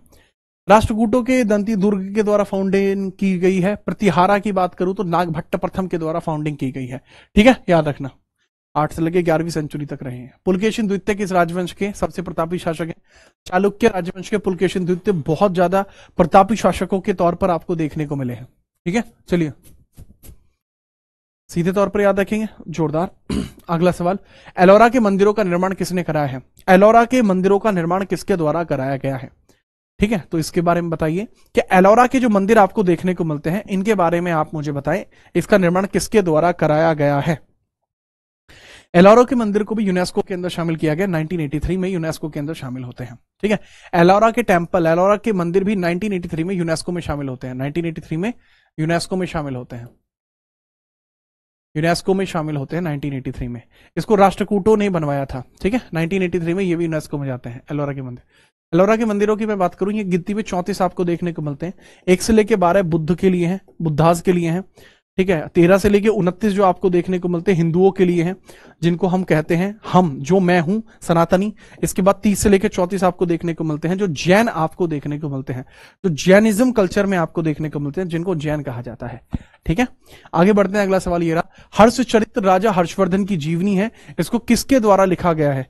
हर्षचरित राजा हर्षवर्धन की जीवनी है, इसको किसके द्वारा लिखा गया है? फटाफट बताओ, ठीक है। बहुत बढ़िया, विशाल भाटिया। जीवन में इंटरेस्ट लीजिए, उम्मीद है कि घर बैठ के आपको इंटरेस्ट मिल पाए। यहां लोग कुछ करके इंटरेस्ट कमाना ज्यादा उचित मानते हैं।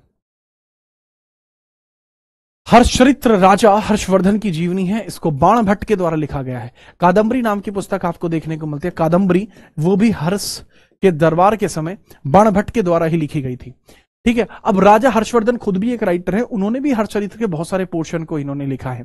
राजा हर्षवर्धन ने खुद भी लिखा है। राजा हर्षवर्धन नागानंद नाम की पुस्तक को खुद लिखते हैं। नागानंद नाम की जो पुस्तक है वो राजा हर्षवर्धन ने खुद लिखी है, राजा हर्षवर्धन ने खुद लिखी है। इसके बारे में आप याद रखेंगे, ठीक है, याद रखना। नागानंद हुआ, ठीक है, ये भी किस लिखा? हर्षवर्धन ने लिखी है, नागानंद, ठीक है। बाणभट्ट कादंबरी पुस्तक को लिखते हैं, हर्षचरित्र को लिखते हैं। कालिदास ने विक्रमावोशी लिखी है, रघुवंशम लिखी है, ठीक है, अभिज्ञान शकुंतलम लिखी है ना, याद रखना। तुलसीदास के द्वारा रामचरितमानस लिखी गई है, काफी फेमस हुई, ठीक है, याद रखो। आगे हम बात करते हैं। नेक्स्ट, निम्नलिखित में से किस चोल राजा ने गंगा घाटी क्षेत्र पर आक्रमण किया था? ऐसे कौन से चोला राजा आपको देखने को मिले हैं जिन्होंने गंगा वैली रीजन पर अटैक किया था? गंगा वैली क्षेत्र पर जो अटैक किया था वह किसके द्वारा कराया गया था? सर, राजेंद्र प्रथम नाम के राजा हैं, राजेंद्र प्रथम नाम के राजा हैं जिन्होंने गंगा पर अटैक किया था, ठीक है। और फिर राजेंद्र प्रथम ने क्या काम किया?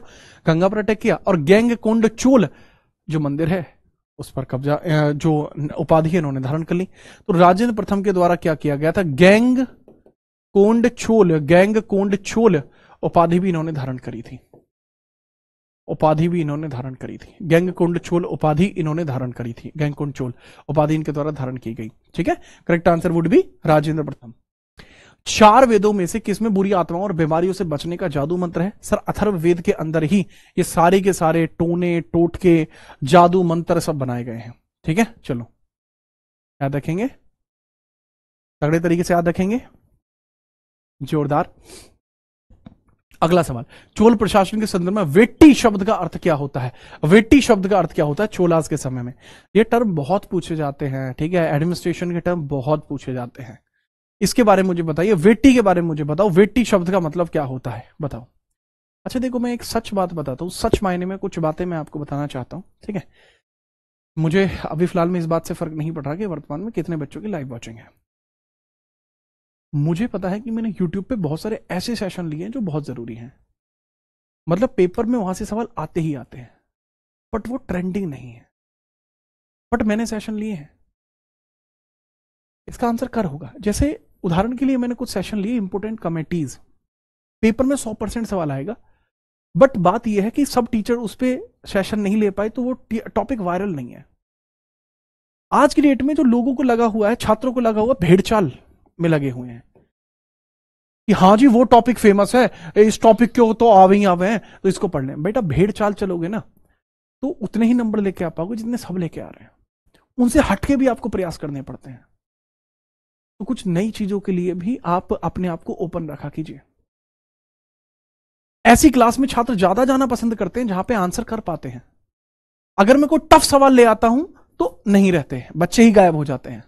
अभी भी लाइव वॉचिंग आराम से गिर जाएगी इस बात पे कि देख कितना ज्यादा बन के दिखा रहा है मास्टर, बहुत दिमाग लगा रहा है, तो इस बात पे भी छात्रों की संख्या गिर जाएगी, जो अभी दिख रही है, ग्राफ में भी दिख रही है, नीचे जा रही है, क्योंकि आप अपने आप को समझदार मान चुके हैं। मतलब सबके लिए नहीं कह रहा हूं मैं, एक बहुत कॉमन सी बात कर रहा हूं। देखो बात यह है बच्चे कि मेहनत करिए, आप मेरे साथ मिलकर मेहनत करें, किसी और के साथ मिलकर मेहनत करें, आप मेहनत करें, जब आपका सिलेक्शन हो जाएगा, अगर आप रैंक लेके आओगे तो सब आपके पीछे पड़ेंगे, नहीं लेके आओगे रैंक, अपना सिलेक्शन ले लोगे तो कम से कम आप अपने जीवन में खुशी रहोगे।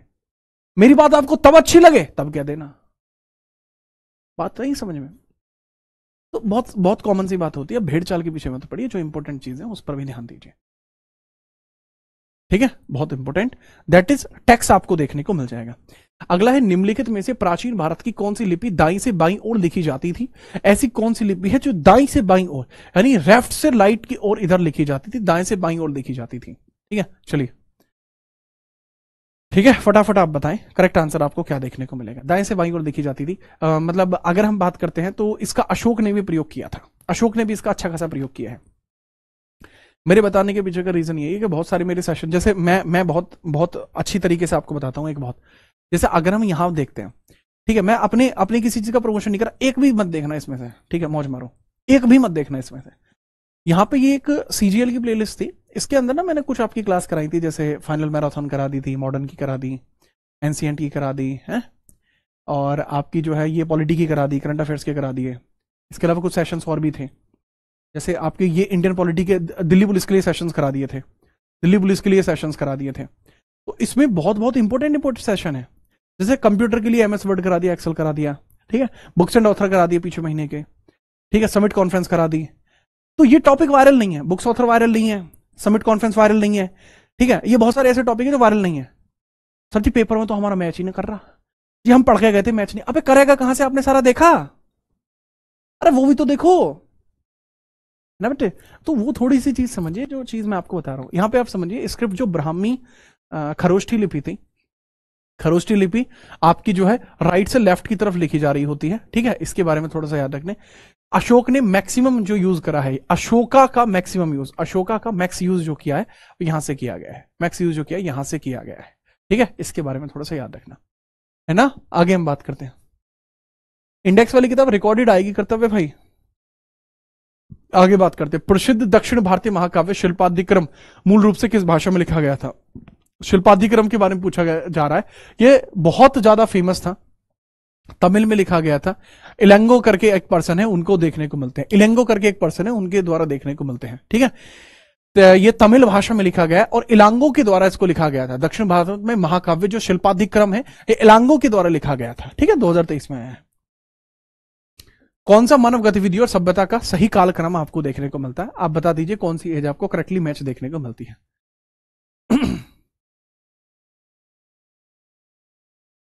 ठीक है, आगे हम बात करते हैं, ठीक है, काफी आसान सवाल आपको देखने को मिलता है। ये 75वें नंबर का ही आपका सवाल है। ठीक है, ये स्टार्टिंग है यहाँ पे, तो याद रखेंगे सबसे पहले पूरा पाषाण, फिर मध्य पाषाण, फिर नवपाषाण। करेक्ट क्रम आपको यही देखने को मिल जाता है, करेक्ट क्रम आपको यही देखने को मिल जाता है। प्रसिद्ध उत्तर मेरु शिलालेख किससे रिलेट करता है? उत्तर मेरु इंस्क्रिप्शन आपका कहां पर देखने को मिलता है? फटाफट बताओ, किससे रिलेट करता है? चोला से रिलेट करता है उत्तर मेरु। उत्तर मेरु किससे रिलेट करता है? चोला से रिलेट करता है, चोला से। चोलों से ही रिलेटेड उत्तर मेरु देखने को मिला है। उत्तर मेरु, उत्तर मेरु किससे रिलेट करता है? चोला से रिलेट करता है। कोई समस्या मुझे लगती नहीं है इसमें कोई समस्या हो। ठीक है, चलिए, है क्या उत्तर मेरु? सर वहां पर चोलास के समय में ग्राम पंचायत चला करती थी, ग्राम पंचायत चला करती थी, तो ये उससे रिलेट करता है। उत्तर मेरु ग्राम पंचायतों से रिलेट करता है। ठीक है, ग्राम पंचायत से रिलेट करता है, पंचायत से रिलेट करता है, ग्राम पंचायत से आपका ये रिलेट करता है। ठीक है, इनके बारे में याद रखेंगे, ग्राम पंचायत से रिलेट करता है। अगला सवाल, तंजावुर में बृहदेश्वर मंदिर किसके वास्तुकार की सबसे बड़ी उपलब्धि है? तो तंजावुर के अंदर जो बृहदेश्वर मंदिर है वो किसके द्वारा बनवाया था? ठीक है, फटाफट बताइए। जो बृहदेश्वर मंदिर आपको तंजावुर में देखने को मिलता है वो किसके द्वारा बनवाया गया था? सर जी, तंजावुर का बृहदेश्वर मंदिर यह बनवाया है चोलाज ने।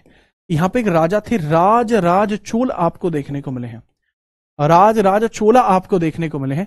इनके द्वारा ही यह मंदिर बनवाया गया है और यहीं के वास्तुकारों की सबसे बड़ी उपलब्धि आपको राज चोल का यह मंदिर ही आपको देखने को मिलता है। ठीक है, बहुत फेमस मंदिर है, ग्रेनाइट का बना हुआ है, 1987 में यूनेस्को की साइट में भी शामिल किया गया था। अच्छा सवाल है, बुर्जहोम नवपाषाण जो स्थल है ये किस समय का आपको देखने को मिलता है, कहां का देखने को मिलता है? बुर्जहोम नियोलिथिक साइट है। यहां इंसान के साथ कुत्ते को दफन किया गया, इंसान के साथ कुत्तों को यहां पर दफन किया गया, वो साक्ष्य हमें मिले। अंडरग्राउंड में रहने के साक्ष्य भी मिले कि लोग अंडरग्राउंड रहते हैं। ठीक है, तो वही चीज आपको देखने को मिलती है बुर्जहोम जम्मू एंड कश्मीर में आपको देखने को मिला है, जम्मू एंड कश्मीर में आपको देखने को मिला है। इसके बारे में यह चीज बहुत इंपॉर्टेंट है, जम्मू एंड कश्मीर में आपको देखने को मिला है।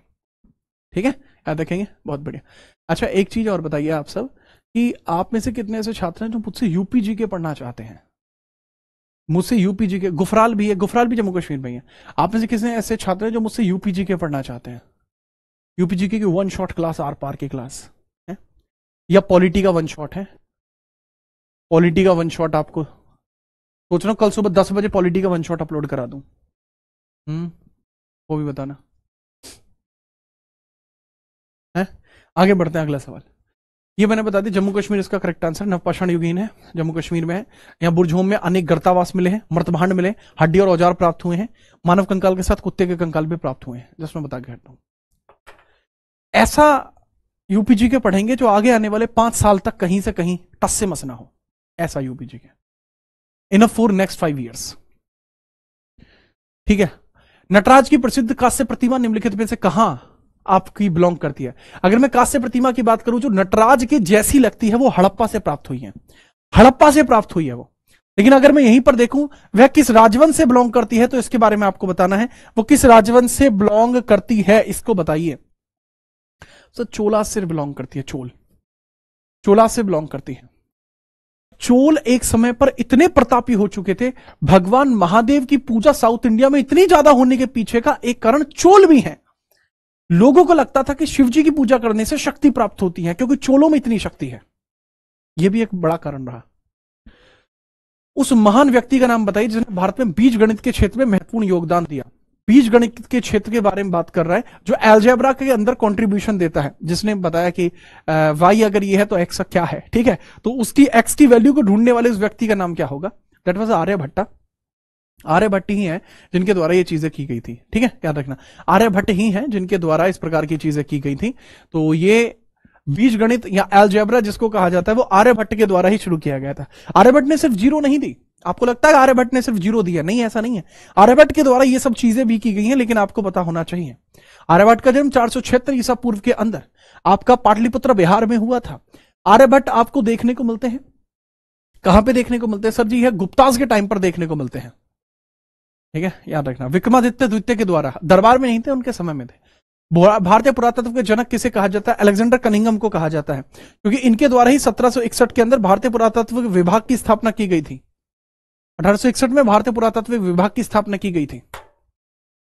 अगला सवाल ये रहा कंप्यूटर स्क्रीन पर, निम्नलिखित में से किसे औषधि का देवता कहा जाता है? Who among the following is called as the god of medicine?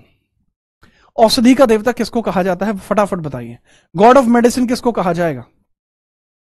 ठीक है, याद रखना। आज की डेट में भी अगर कोई डॉक्टर एमबीबीएस पास करके निकलता है तो वो शपथ लेता है, उसको धनवंतरी शपथ कहा जाता है, उसको धनवंतरी शपथ कहा जाता है। क्या कहा जाता है?